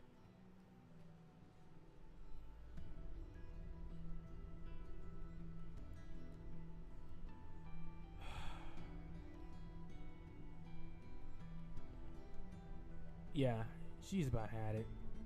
She's about had it. I don't blame her. I have just about had it. Yeah, she has nothing to say. Ninsar remains silent, simply staring back at him. Their gaze intertwine, piercing through each other's minds as their faces are reflecting in each other's eyes. Why did you become the director of Emion, Enki? That's a good freaking question. Why did he want to be director in the first place? And who made him director? The boy lets out an exaggerated cry but slightly averts his eyes. Whoa, is the sun going out? Can't believe you're actually asking someone a question. I know, right? Usually she doesn't give a damn about just about anything. Any question that she has, she'll immediately know. This is the... I know the answer, but I want to hear it straight from you. She's like, yeah, I already know the answer to the question, to my question, but I want to hear what you want to say from your own words. Well, I guess I'll have to give you a serious answer, silly sis. The boy heaves a heavy sigh. Because the director possesses the highest authority, not bound by any rules. So he just wants to be in charge of everything. He just wants to be that person who's just in charge of anything without being told what to do. Like I said, this kid just not take not his position seriously at all. He's just in it for the title. Nobody can stop me from doing what I'm about to do, not even you or Nana. When the beacon is activated next time, Ninsar, I'm going into the library, searching for its end.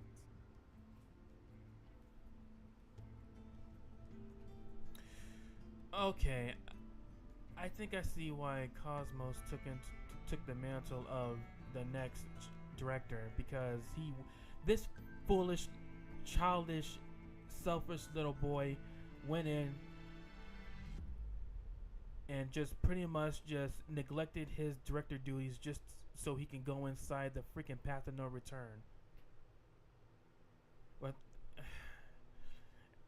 and then and then after that he pretty much had to Cosmos, poor dude, had to take in the mantle just because this kid just could not just grow the fuck up.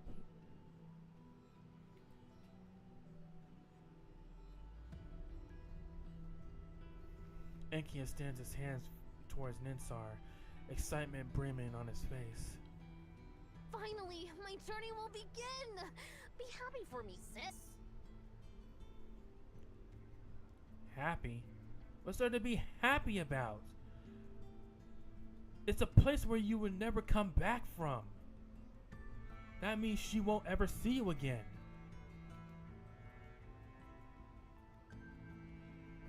This is a declaration without room for debate. Ninsar does not take his hand. Yeah, because she realizes that this kid wants to go somewhere that he knows damn well he can never come back from. I can understand if you were going somewhere, if you were eventually able to come back, yeah, I'm pretty sure she would be happy. But he's going somewhere that many other people from Emion have never came back from. So she knows damn well she ain't gonna be seeing this kid anymore. I can see why she doesn't she's just absolutely just depressed in this scene right here. She bites her lip, turning around, and walks away without looking back. Enki is left alone in the library, watching his sister leave. What's wrong, Ninsar? Why are you sitting here alone, looking so down?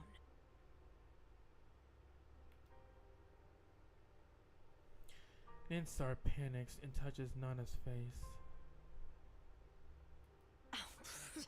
Stop it. Both you and Enki are so smart, yet so childish. It's moments like these when I realize you guys are still just kids.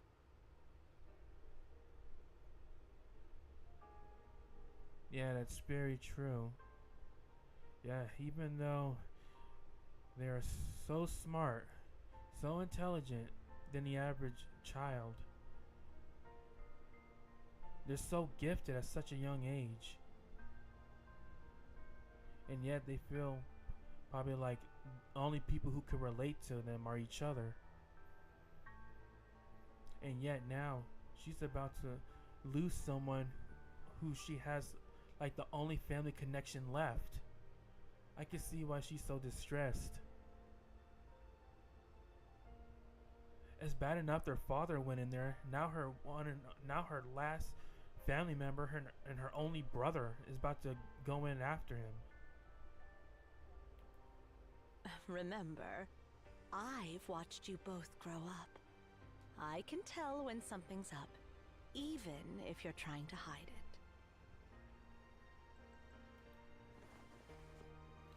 Nana walks over to Ninsar and slowly sits down.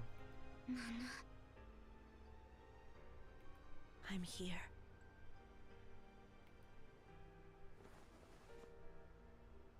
Oh, again with the first person view. Oh my god. Yeah, this is what I'm talking about. This is what I'm talking about. Hey, never have I ever been glad to be in Ninsar's point of view now. Never have I been more happy to be in Ninsar's point of view right now. Damn, she's so fine. Ninsar nestles into Nana's arms. Nana. And Hedwana. I'm here. Enki is about to leave, isn't he? Yeah, exactly. And leave her behind. I don't see why the hell he can't see why that's not such a bad why what he's doing isn't wrong. See, this is what is up with these smart individuals. They believe that their actions are absolutely justified and they won't affect those around them. Yes. Yeah. Recent events seem to have made him anxious. Or absolutely foolish, if that's the way you want to put it. Ninsar looks up, her calm tone carrying a plea beneath it. Nana, can we shoot down those artificial satellites made by Polestar and Cyro?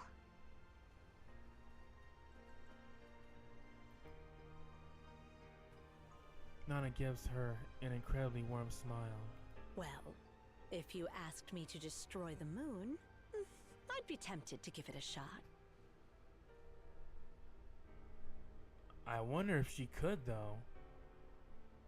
I wonder what kind of what other abilities Nana possesses.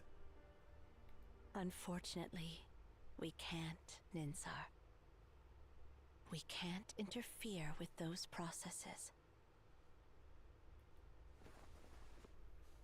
She caresses Ninsar's head.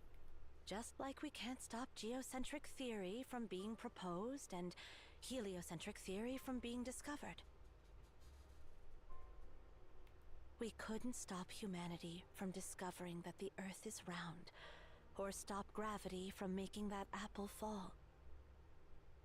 Likewise, we can't prevent the discovery of the gravitational constant, or the launch of the first artificial satellite into the sky. Sooner or later, the rationality of this world will reach a point where it won't tolerate anomalies. Or us.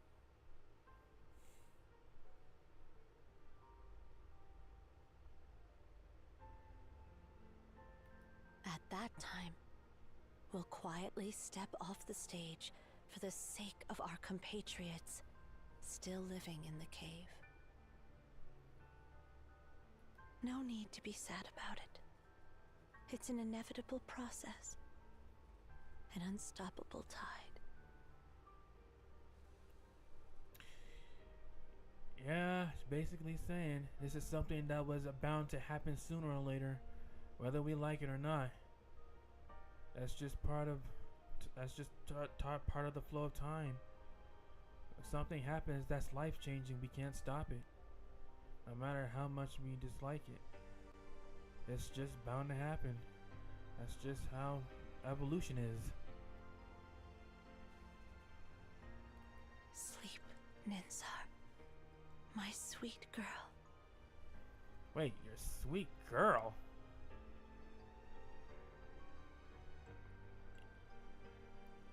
Wait. I hope that was a term of endearment, and she didn't really mean that Nana is actually Ninsar's mother.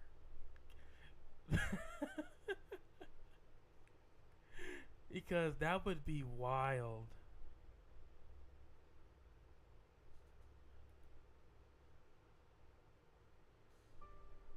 Ninsar closes her eyes at Nana's gentle lullaby-like words.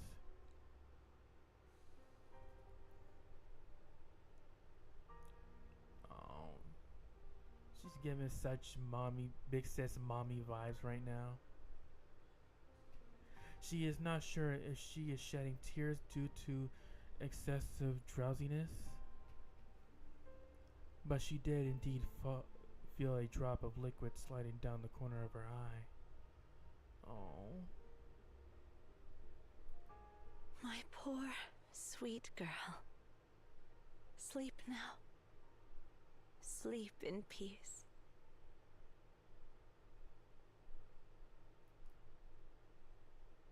Is she tired? What are you doing, Enki?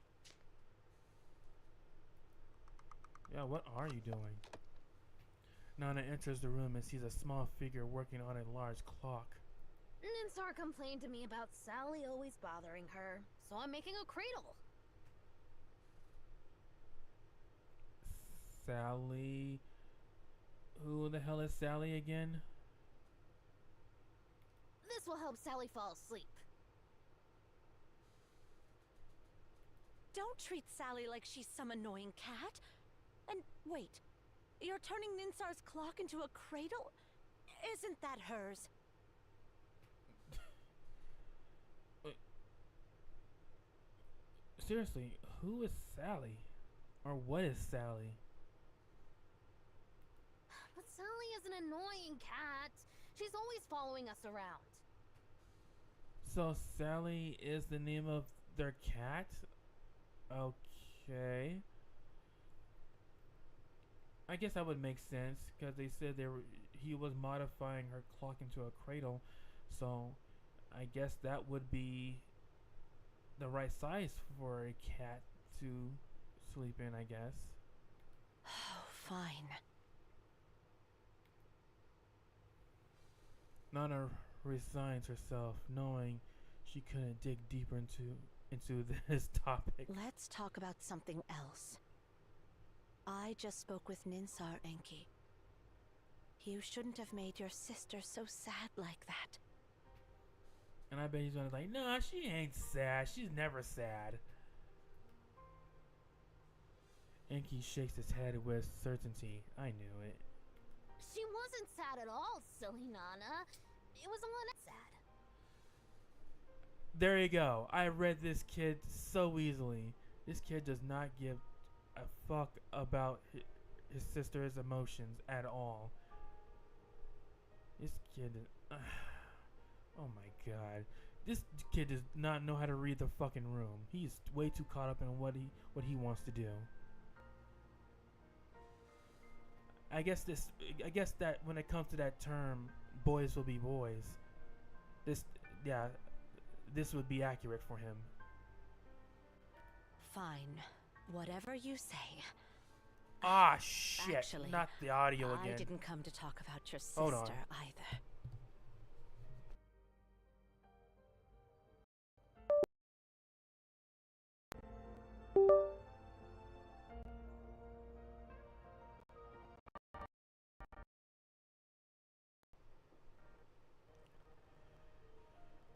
apologize for that.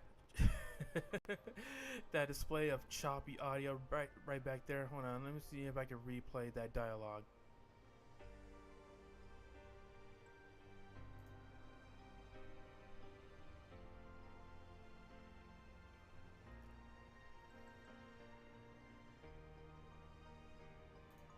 Fine.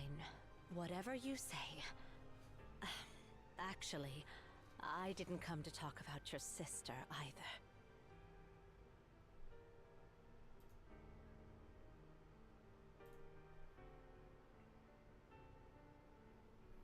Nana's expression and tone becomes serious. You're well prepared, aren't you?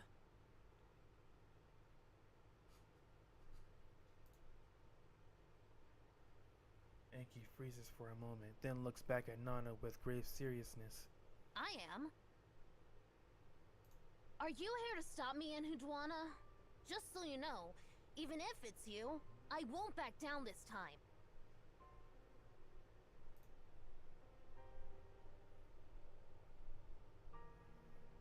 This kid really wants to go to someplace he knows damn well he won't return from.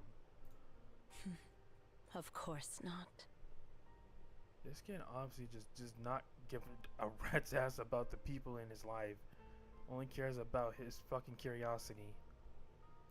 When your father, Tasney, brought you back from the library, I had a feeling this day would come.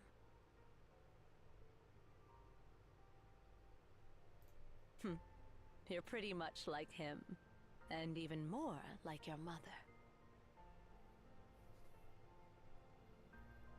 Yeah, but who is who is his mother actually?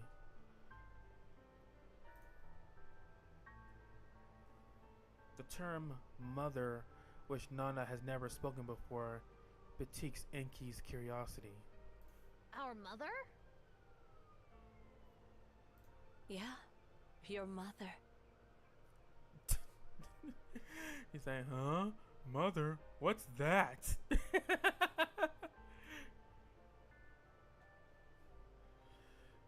Nana's face takes on a nostalgic look. Your mom was even more daring than your dad. She gave birth to you while exploring the library, and after entrusting you to us, she continued her journey without hesitation. Holy shit. So did she also go into the path of no return? Maybe. If it weren't for Tass's conscience, you might have ended up as nutrients for the library, I'm afraid. Holy shit. Yeah. He said, yeah. If it wasn't for Taz, yeah, you would have been donezo.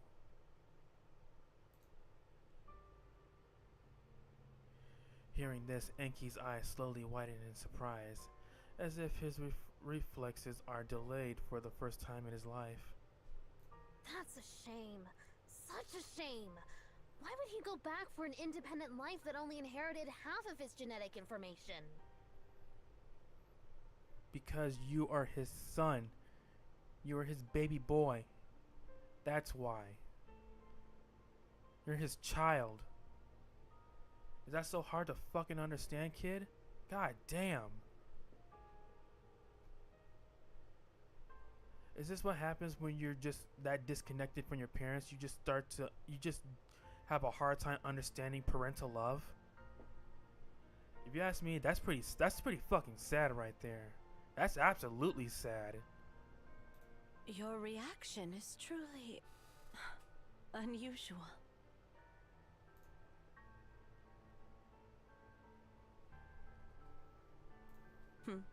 But yeah, that's what makes you their child.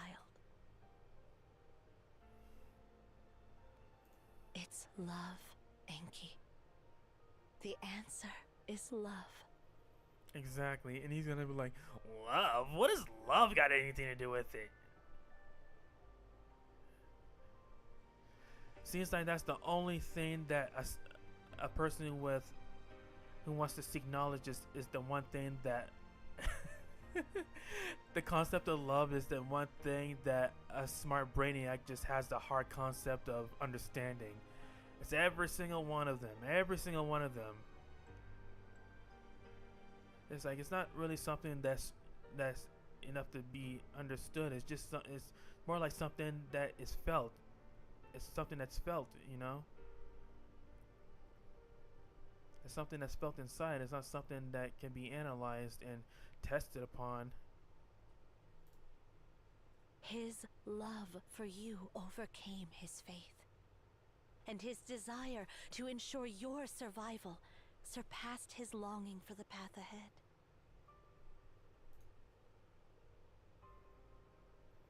Enki blinks, revealing his truest thoughts to Nana.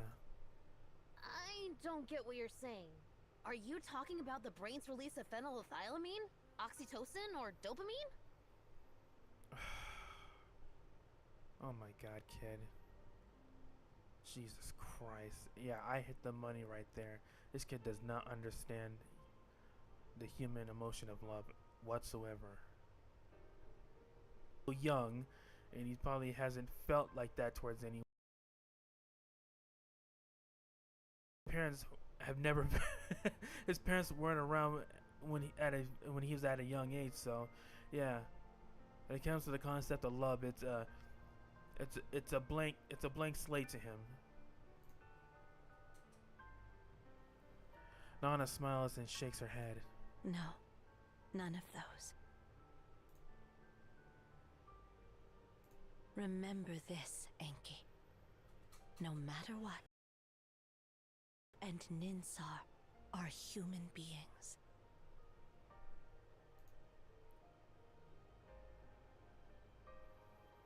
Yes, you're human beings with a heart. You're not machines that are been programmed with an infinite amount of knowledge that pretty much that you've been bestowed upon. You were born in this world. You weren't created from machines. Only by understanding the vulnerability of being human can you appreciate the significance of strength.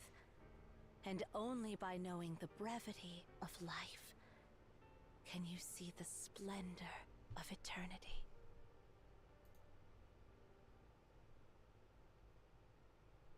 Once you understand what I'm talking about, you'll truly become an adult, instead of a kid driven purely by curiosity. Word from Enhenawana. She hit him with the truth right there. The more he'll truly become an adult, the more he'll understand. The more he understands about it, the more of an adult he will be, instead of some self-centered kid who just wants to feed his curiosity and not give a rat's ass about his own sister's emotions. Enki takes a step back. I don't like that look you are giving me. Like I'm an idiot. Well, kid, no matter how smart you are, intelligent you seem to be, you seem to pretty much act like one. Well, you are. Exactly. She beat me to the punch. Nana leans down and ruffles Enki's hair despite his resistance. You know what?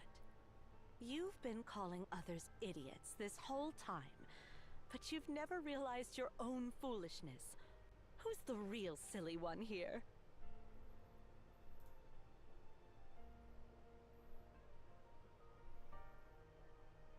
Oh gosh, she's such an One-san.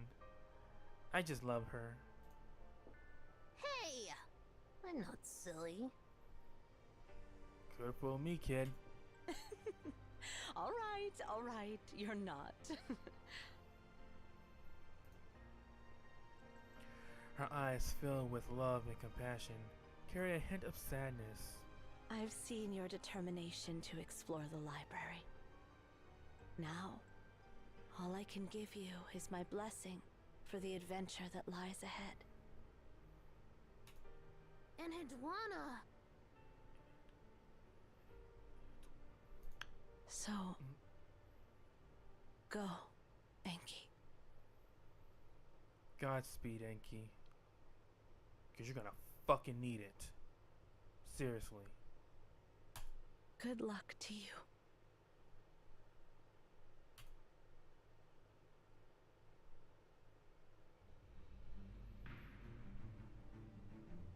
Oh, this cutscene was so sad.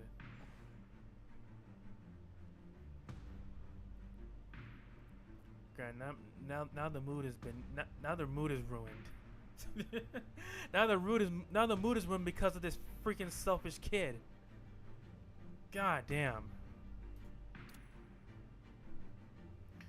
Now we get to stage 11. Subjects of the sun. They could have commanded the sun to rise, yet they kneeled to pray to it. Is there anything more stupid than that?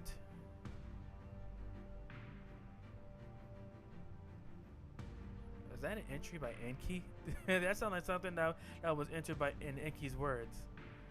Let's see what this is about.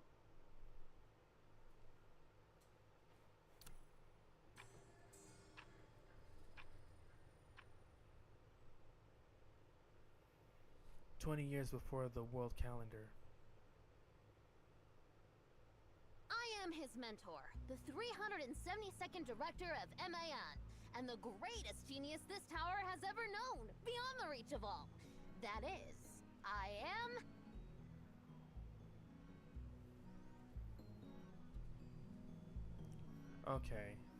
Okay, I see. So now we're back to this kid's introduction. Enki Tasni! The energetic self-introduction is met with an eerie silence from everyone.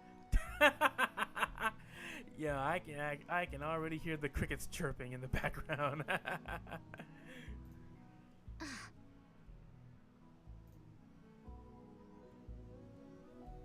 Ninsar turns her head.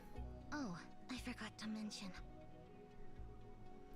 My full name is Ninsar Tasni, and the director Tasni you mentioned is my younger brother.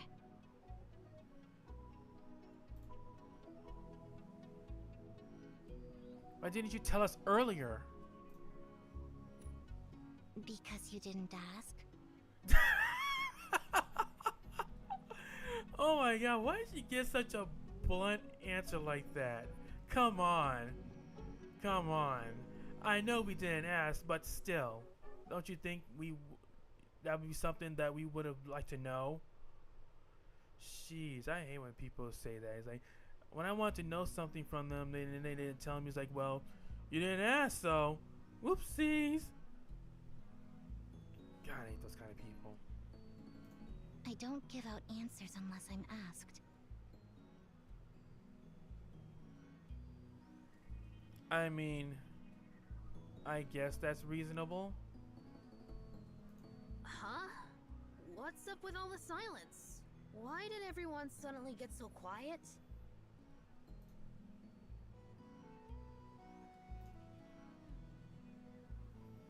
Zero looks calm, her face devoid of all emotion, as cold as ice as an ice sculpture.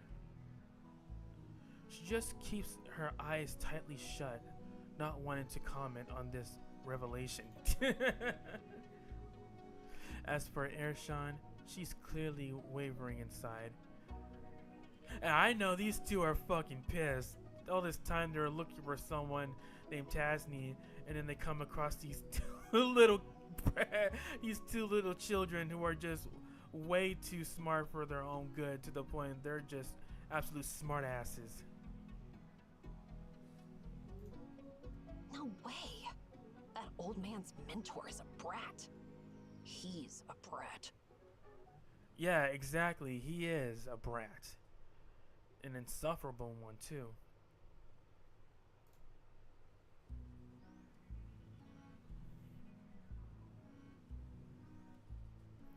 Enki puts a hand on his hip, pointing at Arshan with obvious dissatisfaction.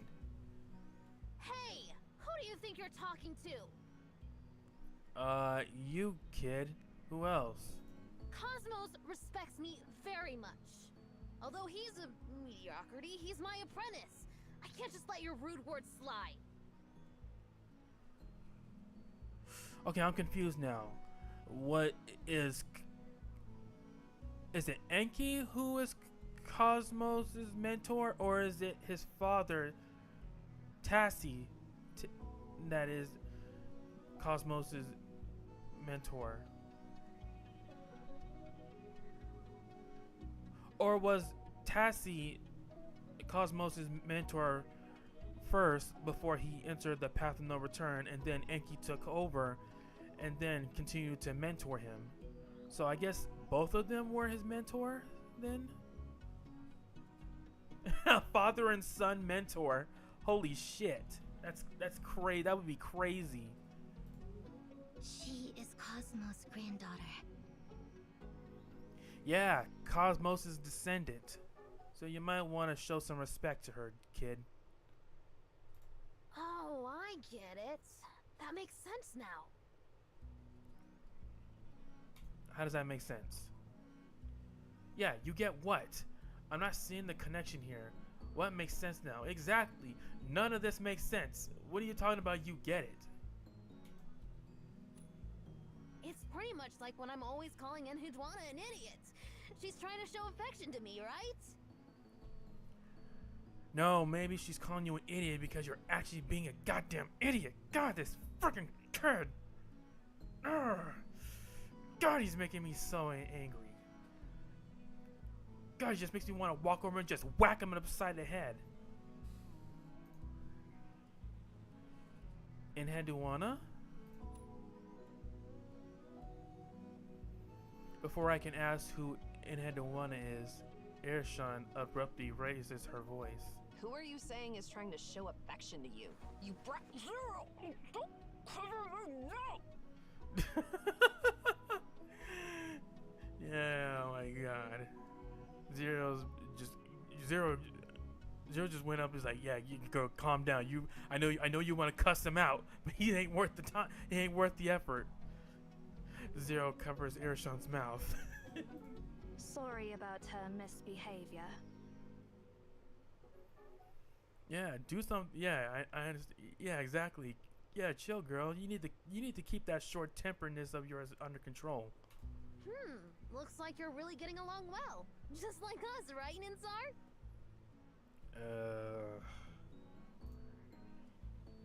Yeah, she's staying silent with this one. I don't blame her.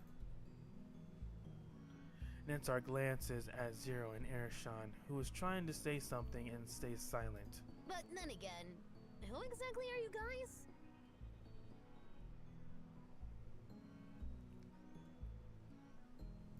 Let me explain. Did we not introduce ourselves already to you? Kid. I see. So you've come from 80 years in the future. Yes, exactly. But what catches his attention is not the copper spear, or the prophecy, or the impending doom of the library. I bet it's the fact that we're from 80 years into the future is what catches his interest. Enki walks around me with unbridled interest, like a curious child surveying a new toy he had never seen before. This is fascinating! I never expected someone could actually travel through different sectors within the library. I've gained new insights about this place. Yep. I've just become an interesting specimen to him. I knew he couldn't resist the fact of time travel. Can I touch you? Fuck no, kid. You better keep your hands to yourself. I prefer to keep an appropriate distance. What are you up to? I'll pass on that. Yeah, let's keep an appropriate distance. Without waiting for my response, Enki moves closer. Your skull looks normal. No hidden organs, or extra ears or eyes. How do you perceive the abnormal passage of time? Or maybe you don't actively perceive it. I can do that because I am the freaking chosen one. That's all you need to know, kid. Enki traces the back of my neck and down my spine, then gives my ribs a firm squeeze. This kid does not know the meaning of personal space. Really? No, seriously, this is just a whack to the freaking noggin. Yo, I guarantee you, yo, man, if he had did this to a female, this would have been way too much over the top right here. 7 cervical vertebrae, 12 thoracic vertebrae, and 24 ribs. Your bone structure is just like that of an ordinary human, so what makes you so special? Cause I'm the fucking chosen one. How many times do I have to say that, kid? I don't feel any implants or augmentations under your skin, and based on the echoes, your heart and lungs seem pretty normal too. Well, let's examine your lower back, tailbone, and pelvis. Alright, kid, no, that's going way too far. You better back the hell up before you get whacked up inside your face, boy. Zero steps forward and stops Enki's hand. Yes, thank you. Someone stop him. Master Enki, please be gentle with our seer.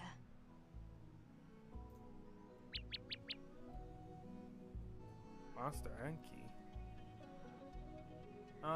I really don't think that's a good idea to call him that, Zero.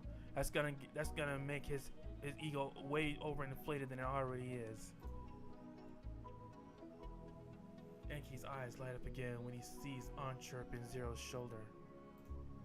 Well, then can I study this plump chicken on your shoulder? Plump chicken. The term is chickadee, but hey, whatever you want to call it. How fascinating! A bird that possesses human intelligence and can transform into pure energy.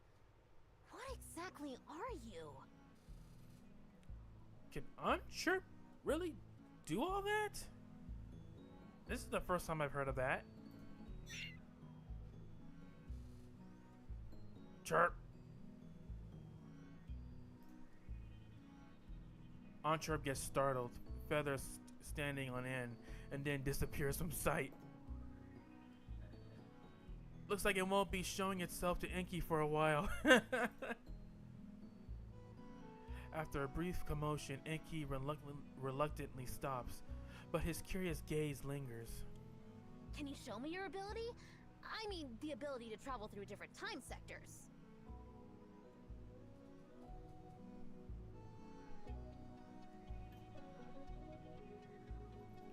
Then he immediately shakes his head. Oh, forget it. Never mind. Wait, you just asked me to show me my abilities and then you just quickly change your mind? What the fuck is up with that? Kid, what game are you playing?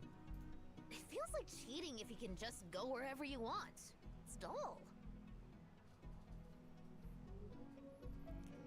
Well, maybe. But if I really need to get somewhere and it's urgent, it's practical. No matter how dull it is, it's useful. I want to savor the novelty of this library fully. I'd rather take a long route than a shortcut. Well, the more power to you, kid. But we're right now on a mission. So no one's asking about your preference of how you want to explore this library. Are you really the former director? So, this is the style of the former director? Seriously, something is wrong with you. This is my answer right here. This is my answer right here. What are you talking about? Are you thinking I'm a fake or something? No, I think you're a goddamn idiot. That's what I think. No, I'm just a bit surprised. No, but I heard...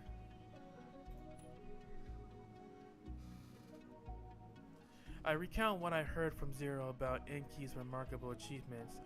Now, it is difficult to reconcile those extraordinary creations with the kid in front of me.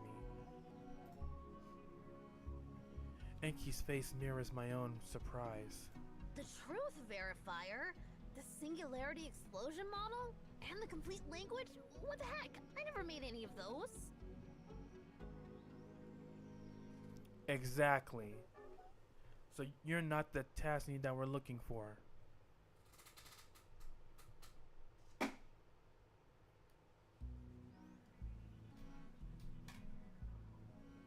Master Enki. The librarians gave them different names from what you originally called them.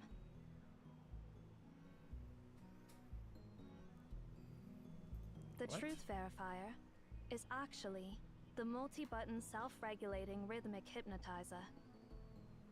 The fuck? Why are you? What the? Why is the name so freaking long? What the hell? No, seriously, I would not say something that long, like a multi-button self-regulation rhythmic hypnotizer. What the hell?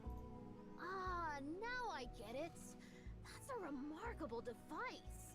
You throw a proposition at it, and it just keeps clattering away all night. Perfect for curing insomnia.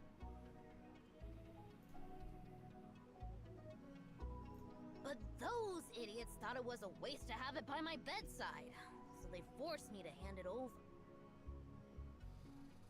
I think that was for the best, man. Seriously. But before I did, I gave it one final task. There are no propositions in the world that this machine can't prove. If they want to hear it clatter, they can listen to it all they want. So how's it going after 80 years? Is it still clattering away? I doubt that, kid. As you expected, the Truth Verifier still operates to this day, ceaselessly outputting the proof process. Oh, never We mind. simply Okay. cannot repurpose it. I see. So, what about the singularity explosion model you mentioned? That is actually your personal cookbook called Singularity Popcorn. What? Oh, right. But I thought it was a complete failure. I was trying to calculate the exact space-time coordinates where the shockwave of a singularity explosion would decay just enough to turn corn kernels into popcorn. But the next singularity cycle would take too long for the recipe to come to fruition in my lifetime.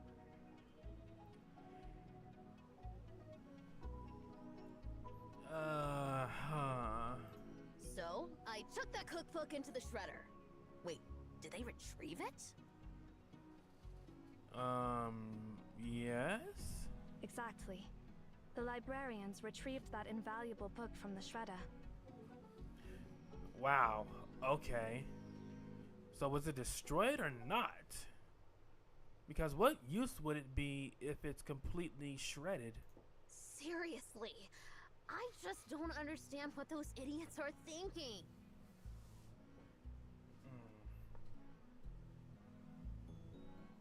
And what about this complete language? Which one of my genius creations did they misunderstand this time? That is a brand new language you invented to eliminate all communication barriers between humans. He's like, you call it English. Every word in it is as precise as math. Oh, so you're calling it the complete language. Well, that's a way better name than what I had in mind. I was going to call it a vulgar language even fools can understand. Oh my god. I'm so glad he didn't, it wasn't changed into that, cause holy shit. Those idiots speaking different languages keep annoying me every day. So, to solve the problem once and for all, I dedicated myself to unifying all the swear words in and others into a single language.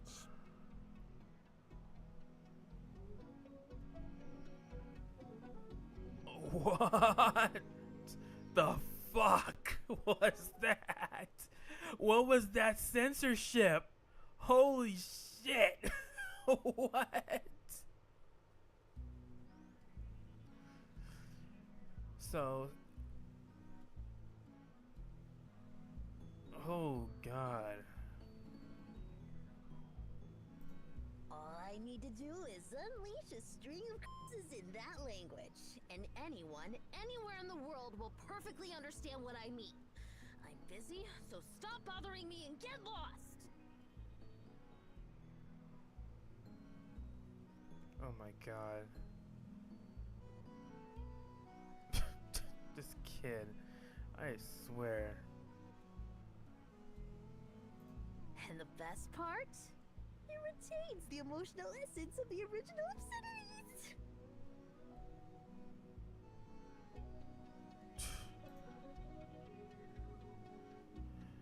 I'm feeling conflicted now. Good. Now I've learned new useless facts. Yeah,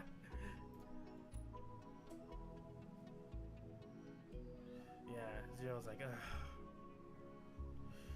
Both her and Ereshkigal look like they're just completely just baffled and dumbfounded about this kid's stupidity. Enki, they're here in this era because they need something from you. Oh, right. You guys are here for that copper sphere, right? Got any specifics on it? Yes, it is here.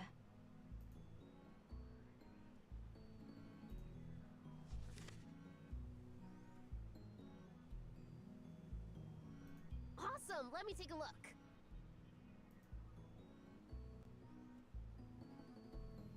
Enki examines it, then presses his arms against his sides, declaring energetically.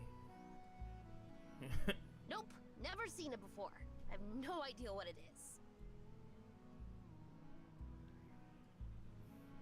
I mean, with this strange looking object, I'm pretty sure not many people would have seen it or know exactly what it is.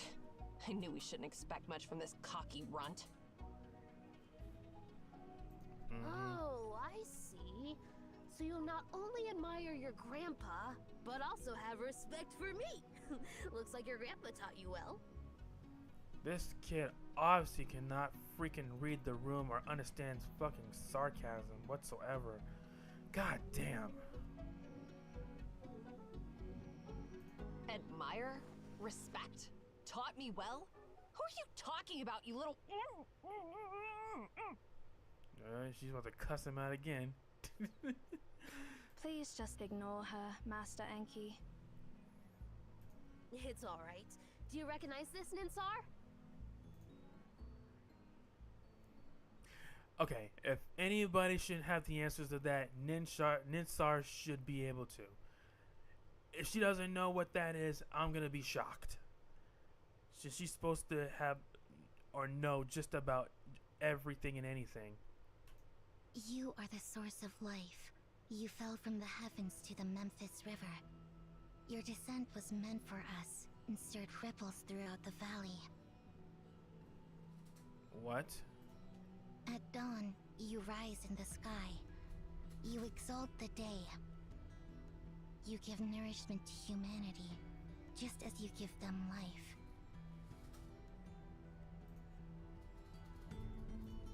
Spare us your mumbo-jumbo prayers. I'm translating the text on this sphere. Wait, she even translate texts? Ninsar gives us a sidelong glance. It's a hymn, an ancient ode from Memphis praising the sun. More specifically, it's a hymn written by the 18th monarch of Memphis, Akhenaton, in praise of Aten, the god of the sun. If I'm correct, this copper sphere you recovered from the Philistine Sea.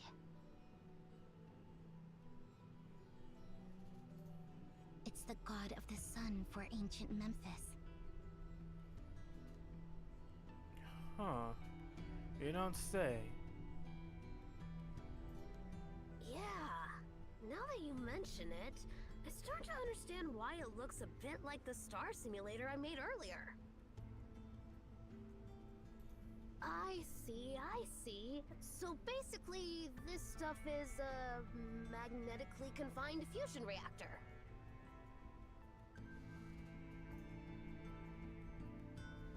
Why is it not called a tokamak?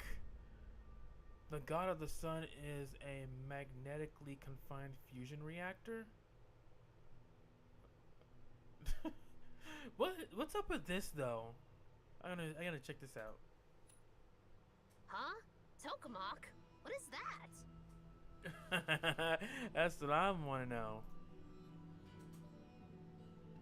At that moment, Enki's curious expression intensifies, as though he is about to spring at me. But Ninstar holds him down. Just as we suspected, Eri. I had a feeling it might be something like that, but I didn't think it would be an actual nuclear explosion. No wonder it obliterates everything. Yeah, this is a goddamn mechanical bomb. Nuclear explosion? Why are you so surprised? Even the real sun is just a massive fusion reactor. Yeah, that's true. That's true.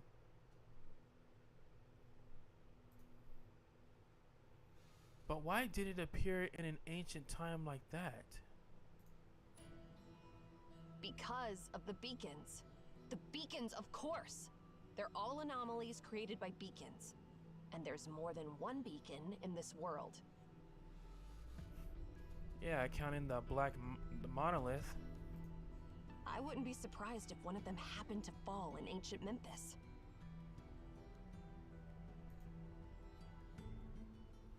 So, the so-called god of the sun, it's just wishful thinking about those in ancient Memphis. It's not really a god. At least, not in the grand universal sense. The idea of God originally came from ignorance. True. Ancient people did not understand the unknown and could not control it, hence they revered it as gods. It has nothing to do with rituals, worship, sacrifices, fear, obedience, or faith. It is just a collective term for things beyond human knowledge. And any phenomenon caused by these things beyond human knowledge is called an anomaly.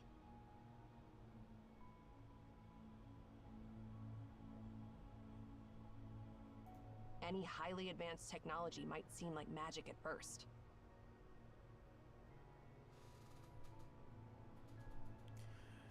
Yeah, that's what it'd be like with them ancient people. They see something that's so advanced they believe that it's black magic. You go back in time and you pull out like for instance, if you went back in time back in the 80s and you brought back like an iPhone or some shit, they'd be all like, holy shit, what kind of magic doohickey is that? But once you unveil the mystery, you'll realize that it's just boring stuff. But come to think of it, for early humans, the sun was a celestial body that brought life to everything. For present humans, the sun is a star that constantly produces nuclear fusion inside. Worshipping the sun for humans is like worshipping farming and production. So, if one can harness the power of nuclear fusion, they essentially harness the sun itself. That's pretty interesting though, because yeah, when it comes to the source of energy, the sun is pretty much top notch above all of the cream of the crop. And why the hell did my screen just flicker just now? Even if we keep calling this copper sphere the god of the sun, it's not entirely wrong.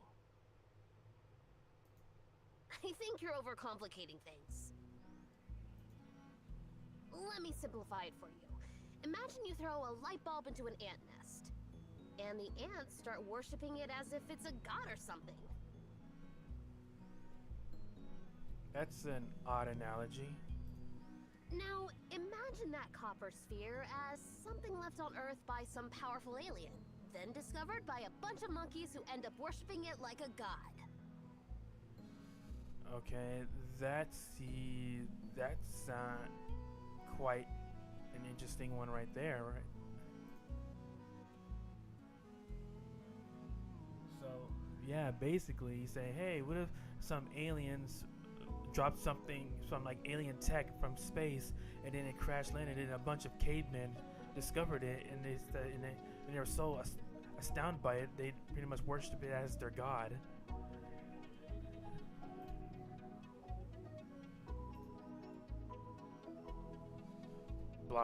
Blank. Well, that's one way to look at it. That's an interesting way to look at it, exactly. Then Star interrupts the scientific explanation, going in different directions. Anyway, if there's a command that can control the copper sphere, it probably wouldn't be in the language of Memphis, or any human language. It is obvious that this sphere was created by someone else. Let's call them gods for now.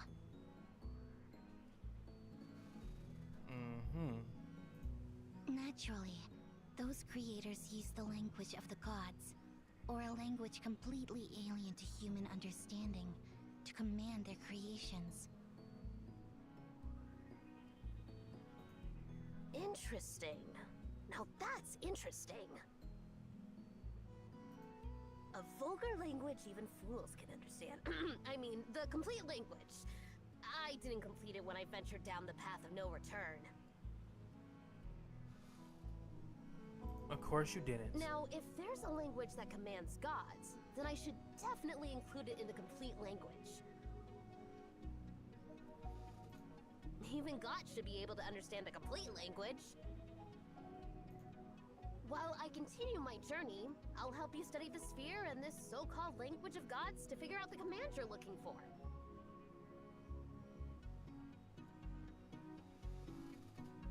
How long do you think it will take, Master Enki? 3 years should be enough. I don't think we got that much time, kid. Since you can travel through time, meet me in this sector 3 years from now. Oh yeah, that's right. I can time travel. Fuck that. Fuck waiting. Enki stares at me with eager anticipation. I'm looking forward to it. Let's see what surprises you will bring. Huh. Maybe he's not all. I'd say this kid is actually pretty brilliant. I mean, yeah, this kid fails at reading the room and basic human emotions, but at least he pretty much has somewhat good ideas.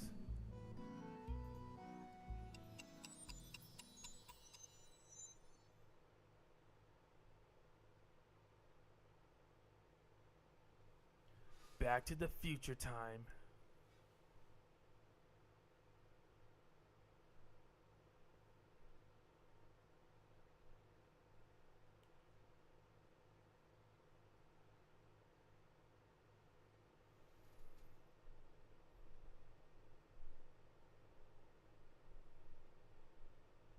What the heck is going on? Why is it blank?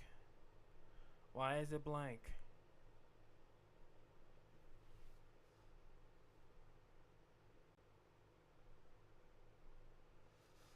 Also, I wonder how much left I have in this first chapter.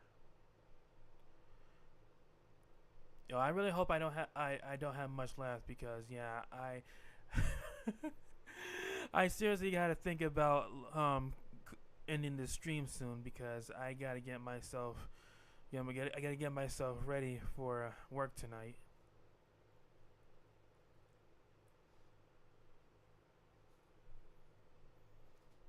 And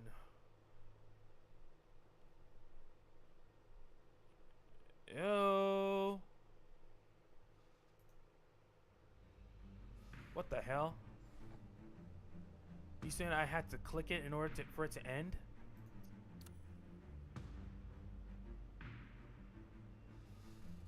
Three years later. Hey fools, if you're actually reading this note, congrats, you made it to the world 3 years later. Okay, yeah, so this is Enki's entry, definitely. I hope this is the last one. This is the last stage.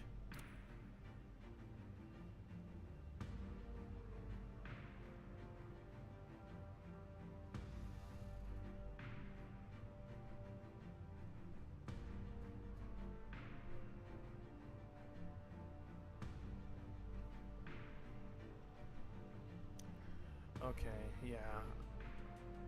Let's get this started. Yeah, let's go. Let's just do this. Let's do this already. Come on. Let's go.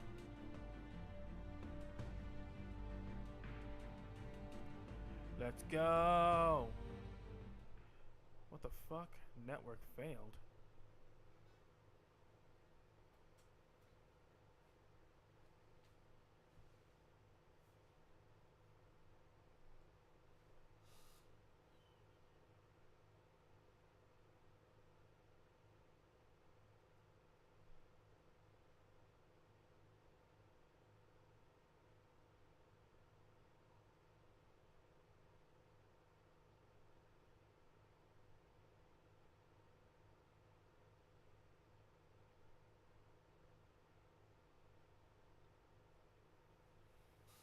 Alright, let's get started.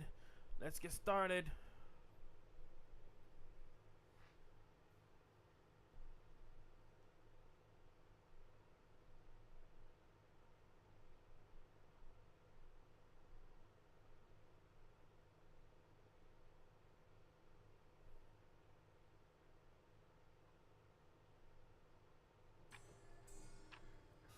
Alright, here we go, here we go, here we go.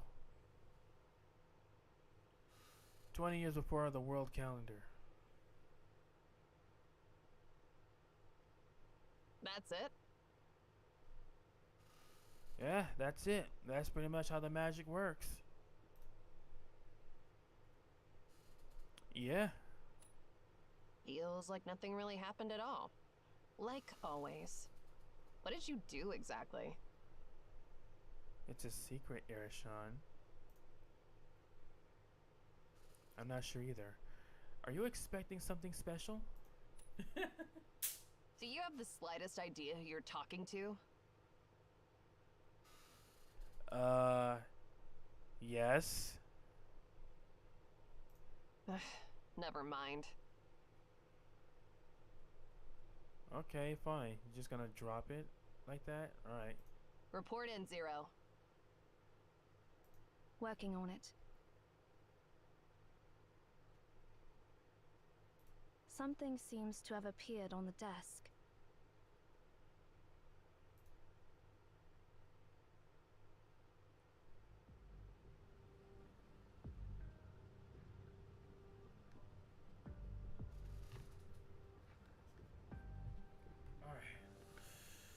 Alright, let's see what is going on here.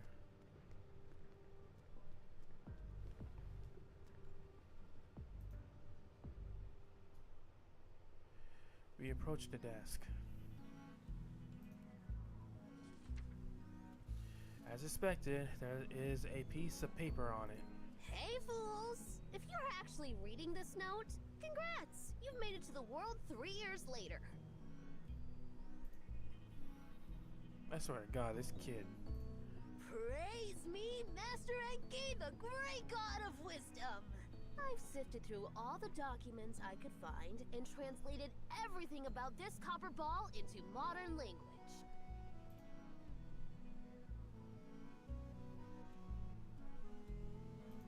P.S. I was thinking of writing the conclusion of a vulgar language even fools can understand crossed out in the complete language. But Ninsar said you probably won't get it, so I gave up on the idea. Thank goodness for her.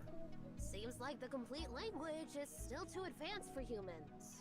Well, the stupidity of idiots never ceases to amaze me. Whatever, kid. Hold on, guys. Hold on.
Alright guys, I'm back.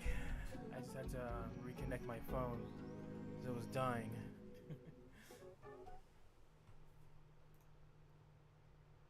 I've stored most of the documents in the library, planning to show it off to you.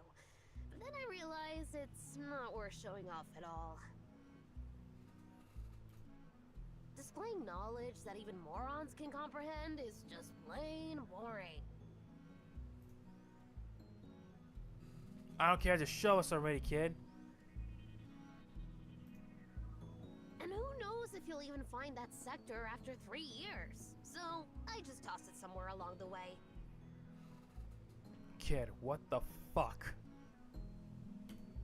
Anyway, there are 5 documents in total.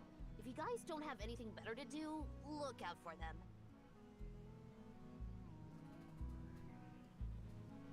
You know what?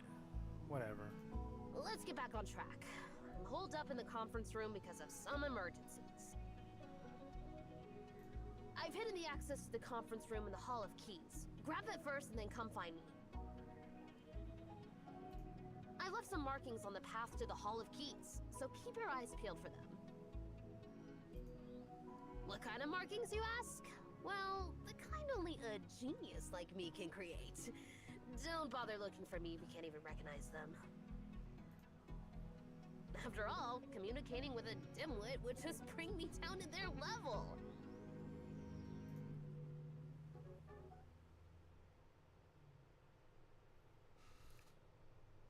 Tear off the note. A vibration comes from a short distance away. If I catch that pesky brat, I'll give him a beating he won't forget. Damn. I know how you feel, girl, but chill. Like I said, it ain't worth the effort.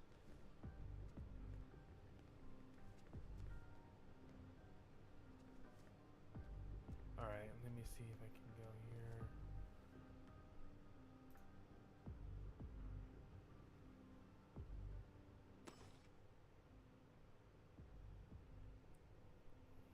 Pendant upgrade 2.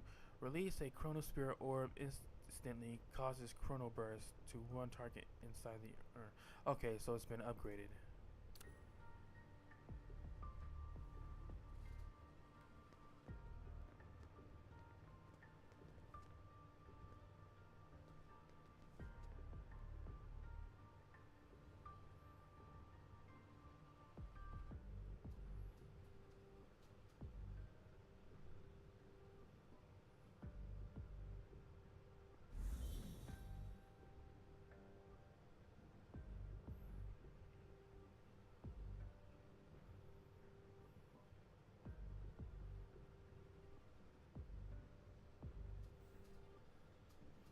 Alright, let's go. Let's go. Why is this area in shambles? Is it abandoned? I mean, everything around here looks like it's in shambles, so possibly.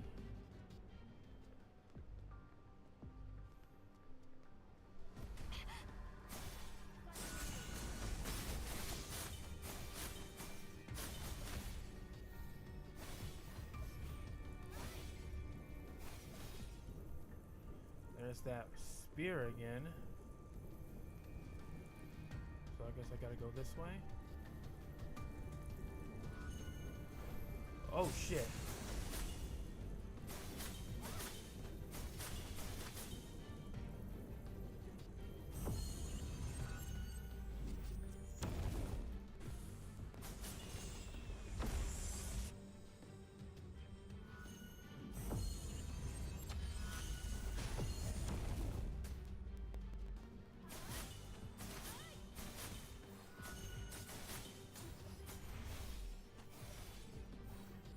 Oh god, it's so freaking choppy. Yeah, I know I said it before. Yeah, it's like after this stream, yeah, further on out, I might stream this on just on my phone. That should run more smoother.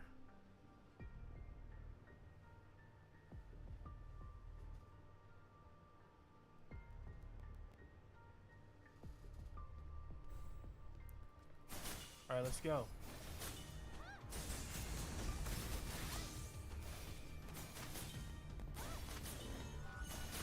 Fluttering wings.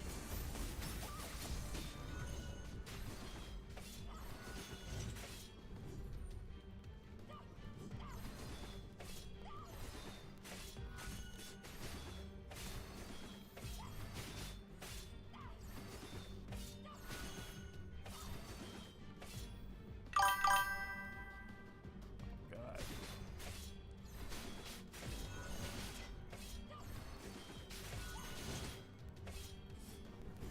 Oh god, oh god, oh god.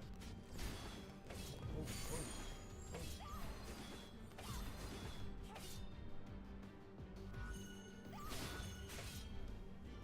Oh, hold on.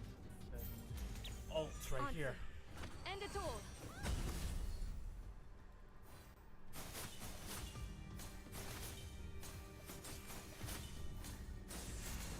Fluttering wings. Here we go, here we go, here we go, here we go. Fall.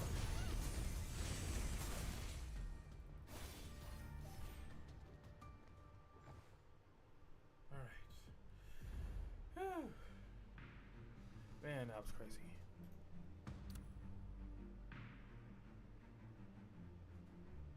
We made it to the Hall of Keys. This should be where the permission that Master Enki left us is located.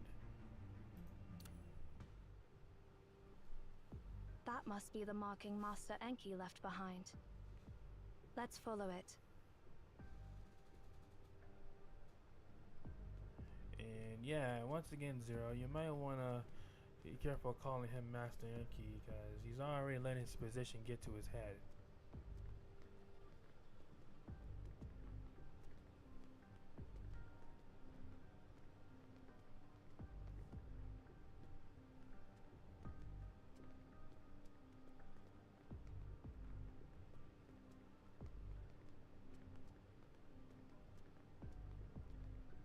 Oh, holy cow.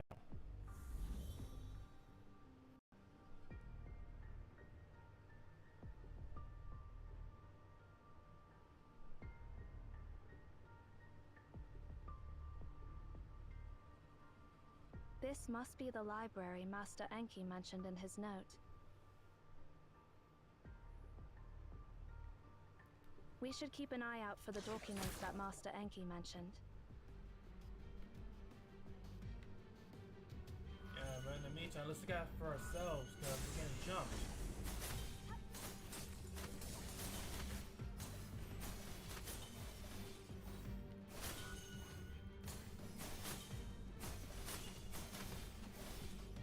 Like, holy cow. Holy shit.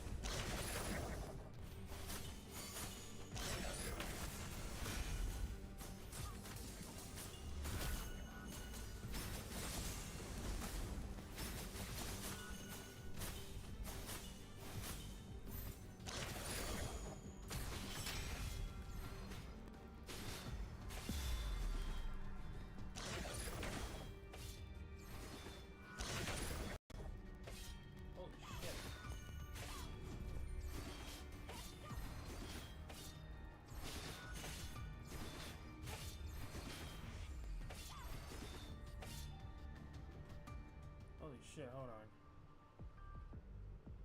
See, the screen is getting choppy again. Let me fix that.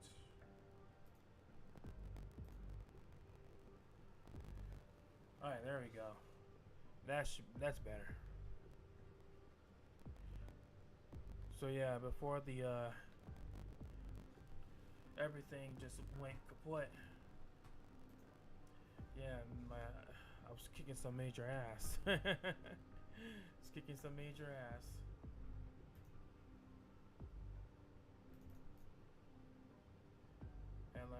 Head librarian's permission required.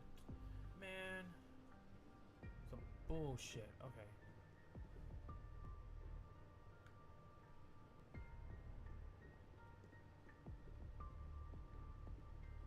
Okay, I guess I'm supposed to be going down here.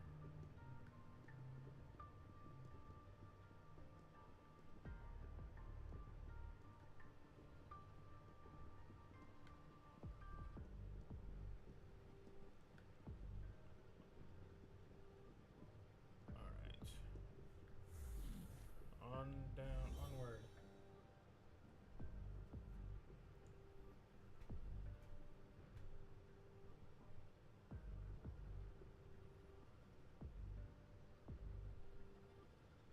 We have made it to the Hall of Keys.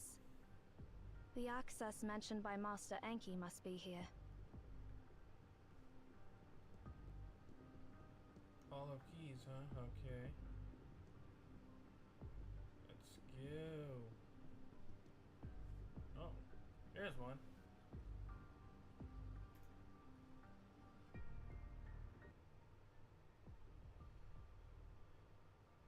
I protest Pharaoh disturbance. My name is Potet. Yeah, I'm not reading all this. I am not reading all this. All things have names. Names wield power, shaping their existence and binding their essence. What do you think?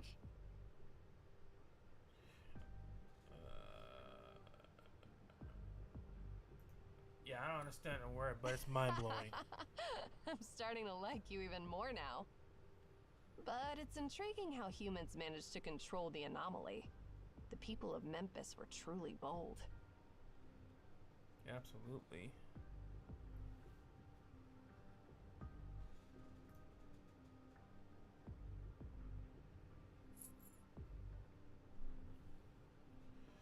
All right, let's go onward.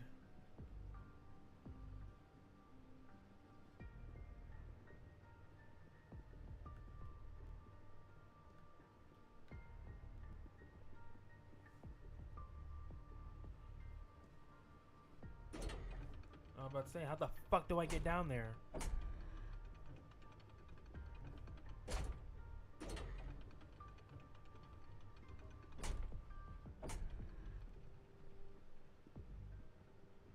Okay.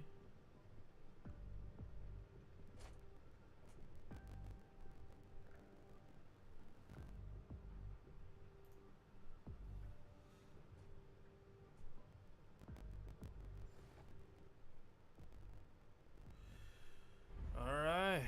Stage 13 complete. God damn, how many stages are here?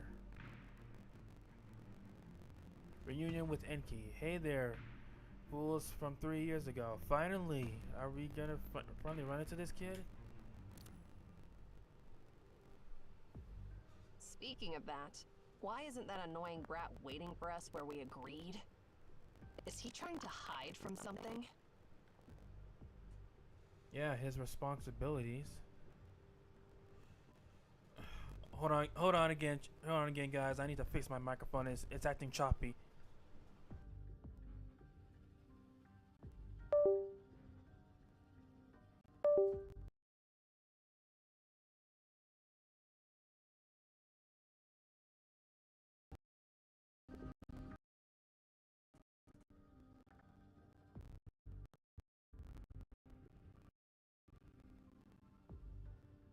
Okay, I think I fixed it. God, this is annoying. Alright, let's go. Where do I go? This way? On the other side of the staircase?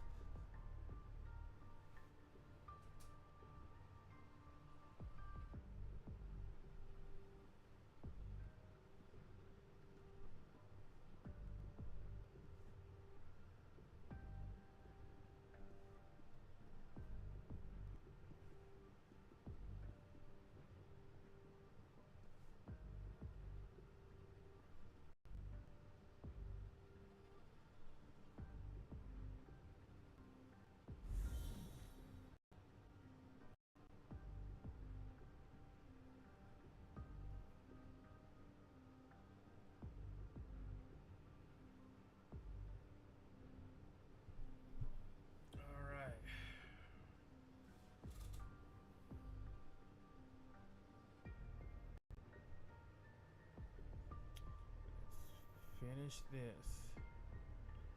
Let's finally find Inky and freaking figure out what that copper spear is all about.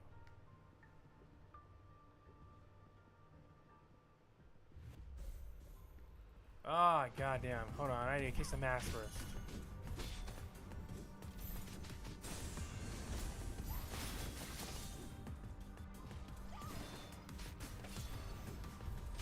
Getting a bit boring. Looks like you've run into a bit of trouble.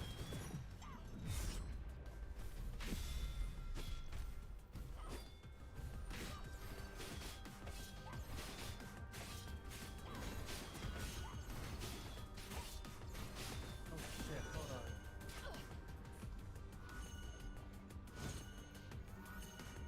Stream's acting choppy again.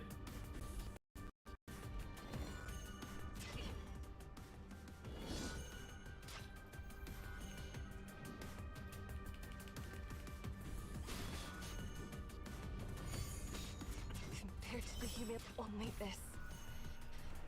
No one Quick. could escape. Damn. Yes, end it all.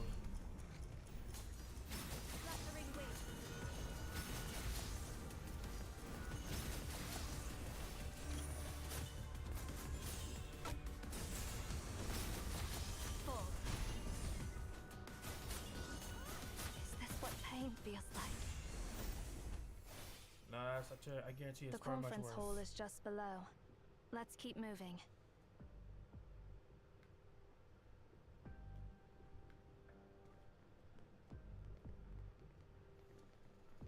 Alright, let's go, let's go, let's go.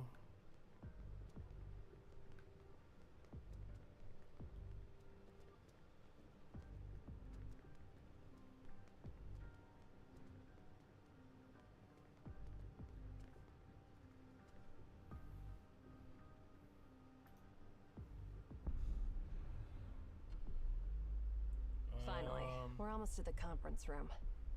So Let's we- hope that runt has found the words to stop a 10 from blowing itself up. Or I'll...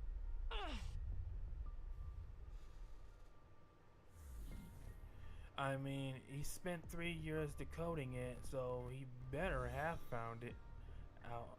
What he, if there is a way to stop that that copper spear from exploding.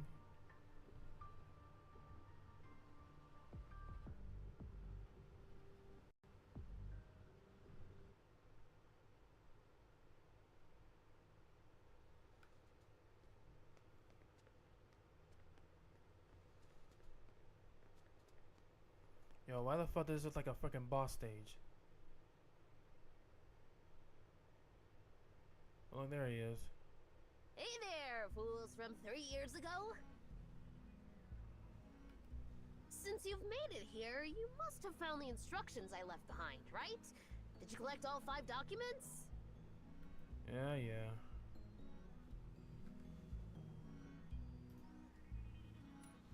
Not bad. Even fools can gain wisdom through learning. Well, in any case, I gathered a lot of documents from the Memphian era and studied the light bulb thrown into the ant's nest.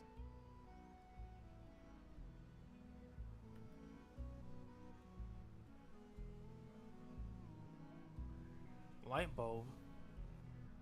Are you talking about a 10? Huh? Aren't we talking about the copper sphere you showed me earlier? Aren't you looking for a way to turn it off? Yes, that's what we were referring to. Well, I managed to decipher the language of its creator. And he stops talking and looks at me with obvious pride, as if to say, impressed yet? This is truly amazing. You're really a genius. Wow, you did it. I expected no less from the previous director.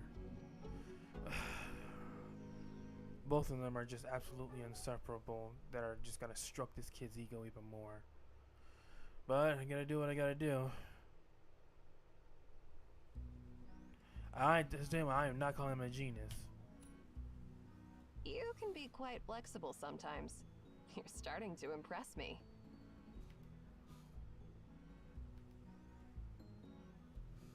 Enki seems genuinely satisfied with my compliment. It was a piece of cake, really. But honestly, when I found the answer, I was a bit disappointed. As I thought, those ancient people were just stupid. The language they revered as divine turned out to be so simple.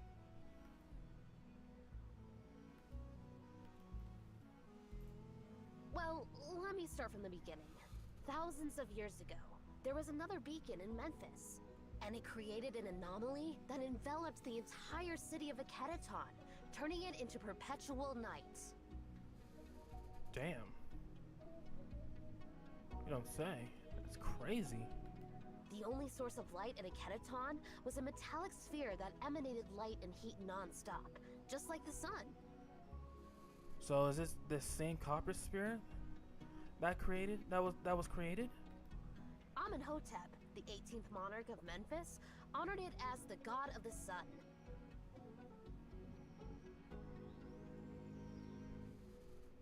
He named it Aten and changed his own name to Akedaton, which means the soul of Aten. Okay, so yeah, he was referring to the copper sphere. The so-called language of the gods recorded in the ancient Memphis documents can be easily understood by any math professor in our time, and even more so in your time. If you've been to school, you should understand its true nature.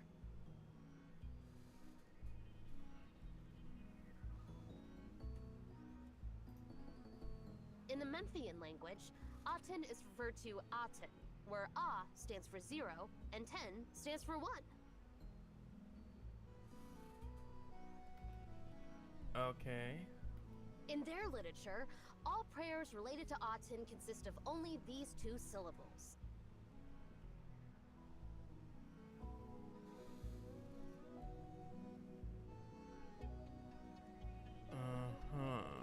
Seriously, it's getting tiresome explaining something as simple as a language with 2 elements. What's it called again?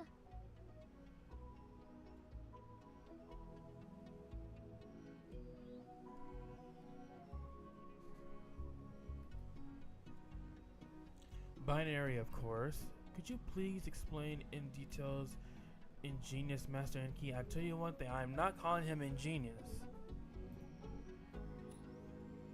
Precisely.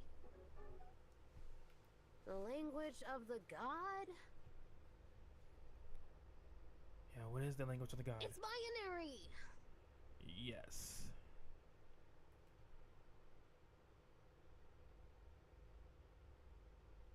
It's funny how millions of people worship the god of the sun, trying to please it with their prayers.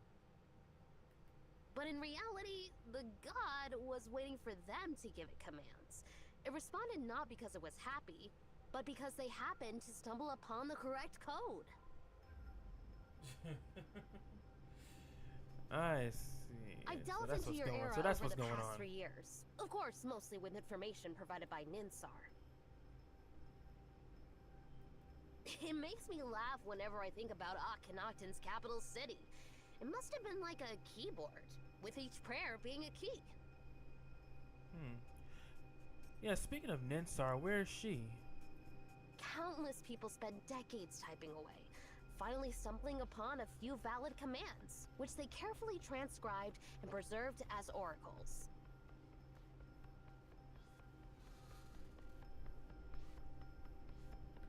They could have commanded the sun to rise, yet they knelt to pray to it. Is there anything more stupid than that? And to think that the prayers from thousands of years ago eventually became the cornerstone of human civilization. That's the greatest joke ever! Kid. Tragically, Pharaoh Akhenaton accidentally stumbled upon the last command, which turned out to be the self-destruction command for that copper sphere. So, yeah. Akhenaton got completely wiped out by the god's anger. That's the whole story of Akhenaton and Aten. Sheesh. I thought it'd take me 3 years to uncover the secrets of this language of the gods.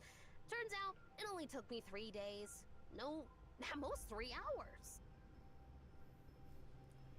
I'm surprised he was keeping track of time. So how are we supposed to stop it? How can we prevent it from self-destructing?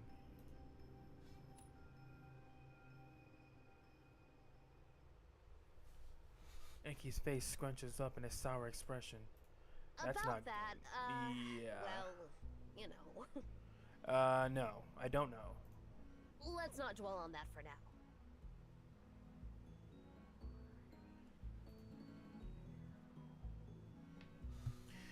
Arshan shoots Enki a pierceful look. Don't try to change the subject, you little brat. Yeah, exactly. Come on, man. Give us the full details.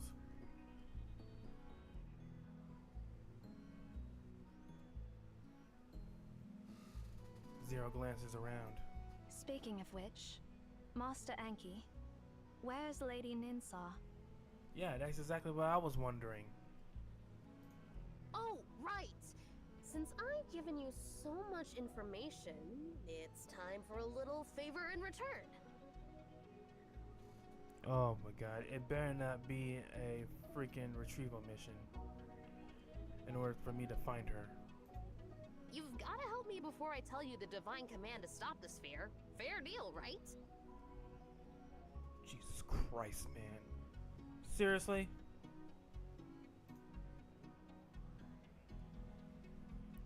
Sure, what favor? I see. Being a director of Imeon means you get to be cheeky. Exactly. What are you talking about? Aren't you a director too? Yes, but at least I don't put my own duties aside and then make somebody else do it instead. Actually, not long after we parted ways with you, I had an argument with Ninsar, and that's why I'm hiding out here. Dude, you fucking coward. She's probably furious with me right now. I don't think she probably is. I'm pretty sure she is. What did you do? That's a good question. Well, I didn't really do anything.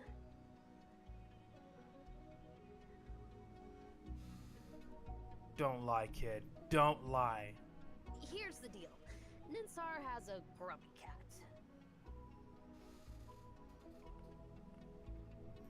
So, I made a cat's cradle to keep it from bothering Ninsar ever again. I wonder how that turned out. Once you place the cat inside, it won't need to eat, drink, or defecate. And it won't shed hair. It'll just sleep peacefully all the time. Why is that? That's kinda ominous, man.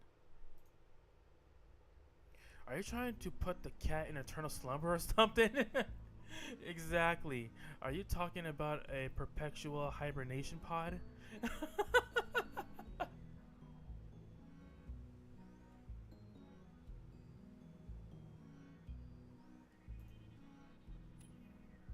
Why are you talking such nonsense too?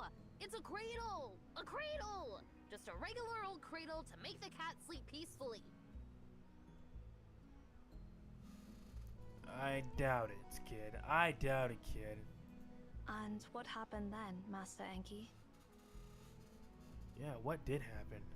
Making a questionable device wouldn't make your sister that mad, right? Yeah, exactly. You must have done something.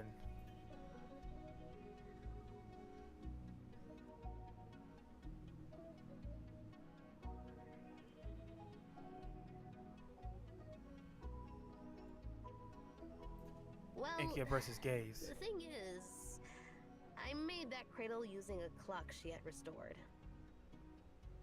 Uh-huh. Come on, it's not that big a deal, right? Why would she be so angry?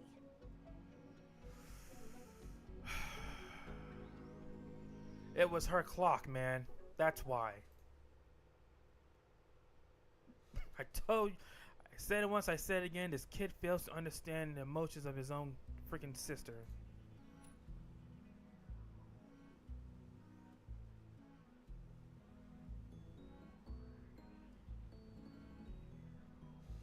Yeah, those two are dumbfounded. I would be too. God damn. Master Enki, with all due respect, Yeah, Zero, tell him. you really brought this upon yourself. Exactly. Is it really that bad?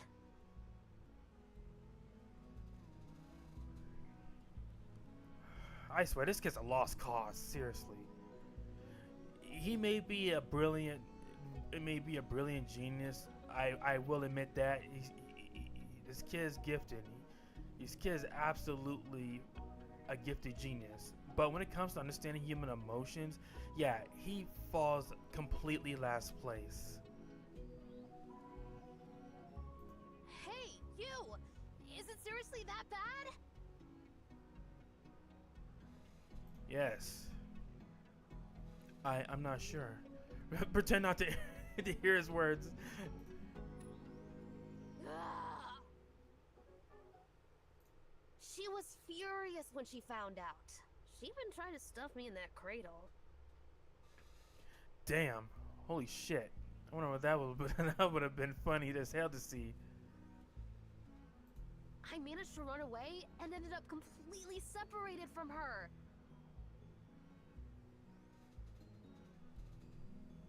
Wow. Okay. Anyway, please help me out. I have no clue how to calm her down this time. And that's your problem, not mine.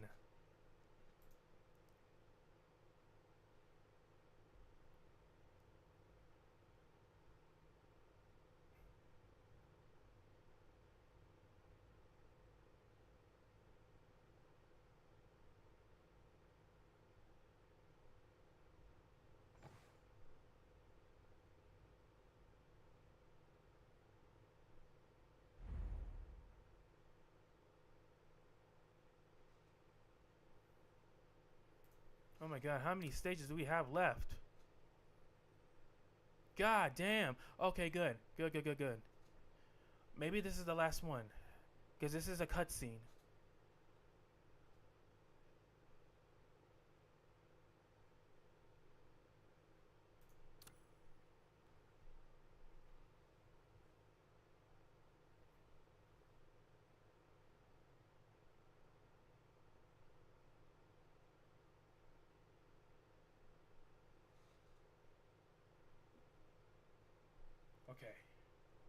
Okay, this should be the last one. I think stage 15 is the last one.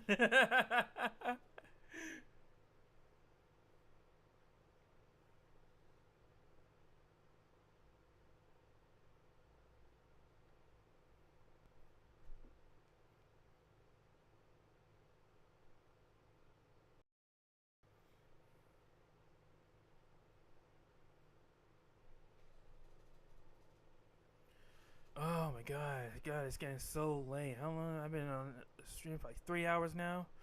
Okay, hopefully this is the last scene. This is the last stage. This is the last stage. Hopefully, please let this be the last stage. I gotta get off soon.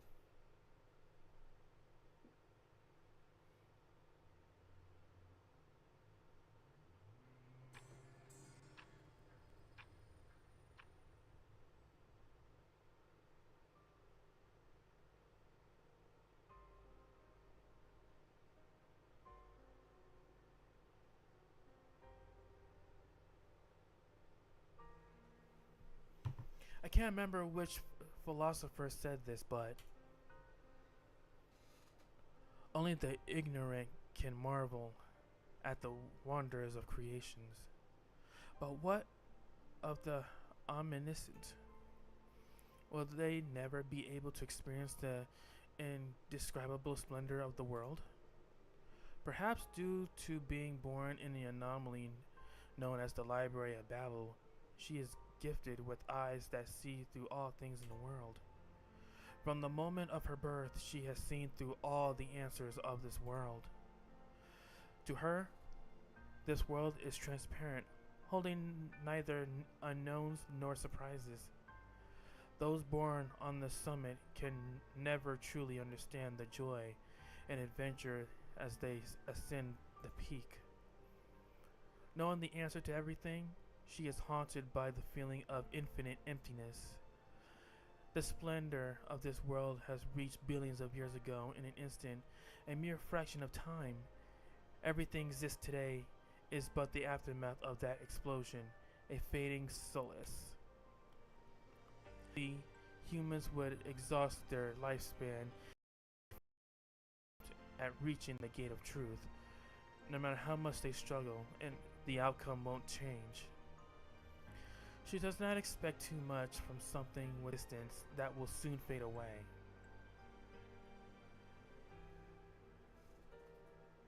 Do you know the answer to the library, Ninsar?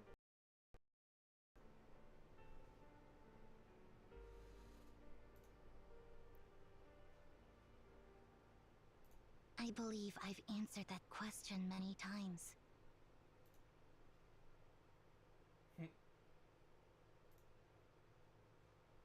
Enki giggles. I keep asking this because not even you know the answer. You're being mean. As she looks at the black monolith, it holds the final question that not even she can answer. Where did it come from? Who created it? Why is it standing here? Why did it bring the anomaly into the world? The sky and the earth remain silent on those questions.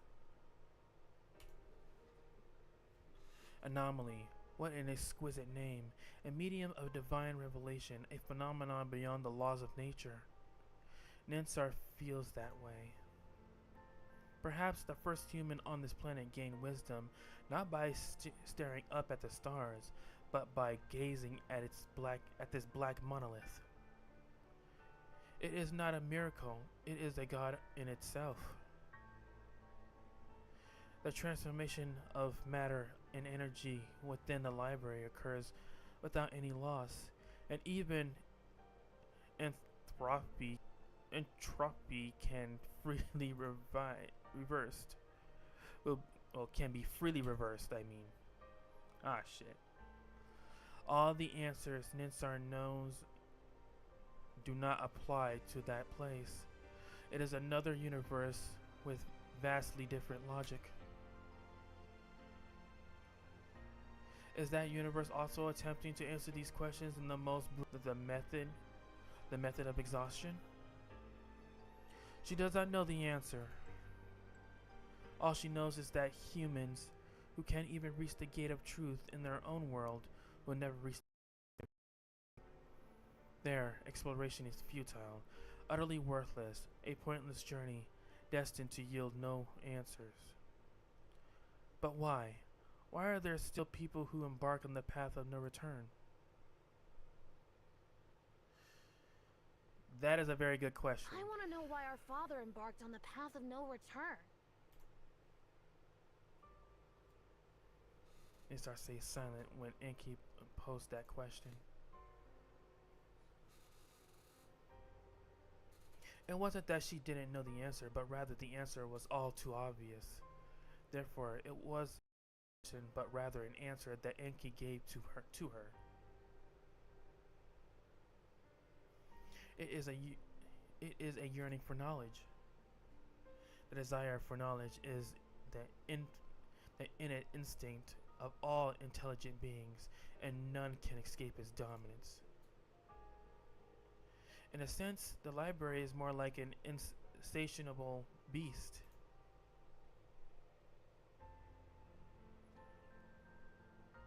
With its infinite possibilities, it has been enticing all truth seekers to march forward and ultimately become its sustenance. What exactly does it want to devour? Anything is acceptable. Ninsar mutters to herself. Just don't take Enki away from me.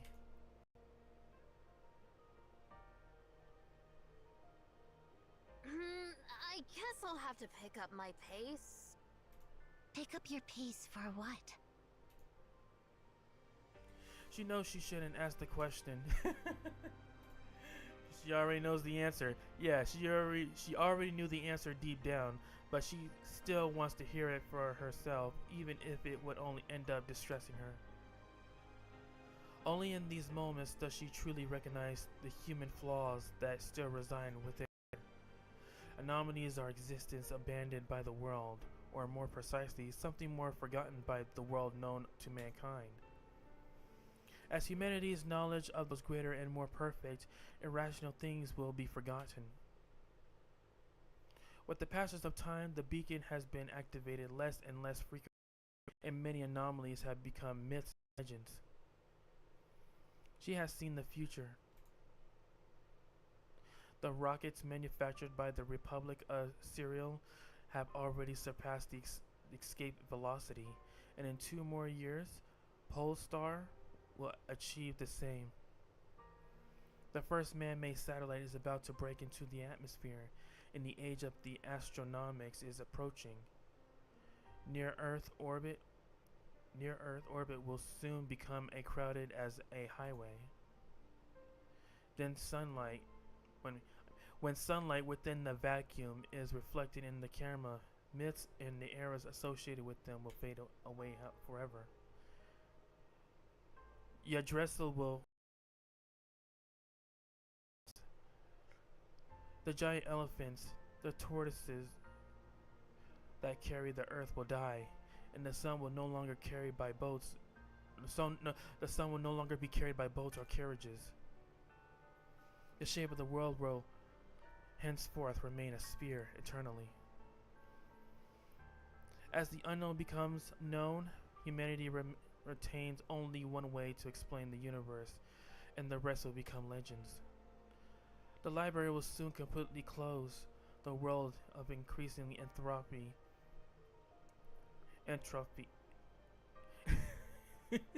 entropy shall never tolerate its existence.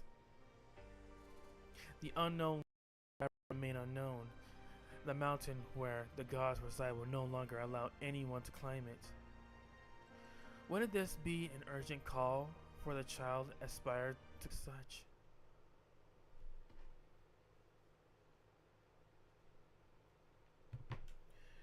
Every time Ninsar woke up in the middle of the night, she would instinctively reach out to touch the space beside her on the bed. But one day, when she opened her eyes and realized that the scrawny figure was no longer on the pillow next to her,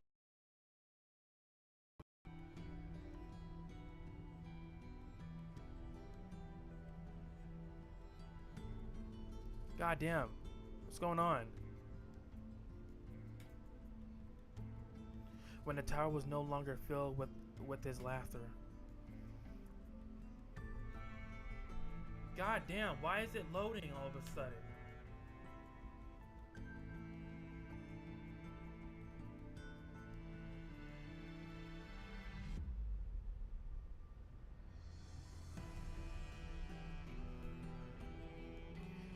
She knew that the fateful day had finally come, and she too had to depart towards the unknown.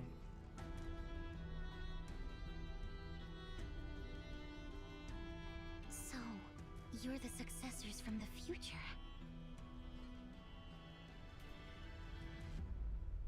With just one glance, she saw through those travelers. Okay, guys, hold on. I'm gonna pause this for a moment. I gotta do something. I'll be right back. I'll be right back.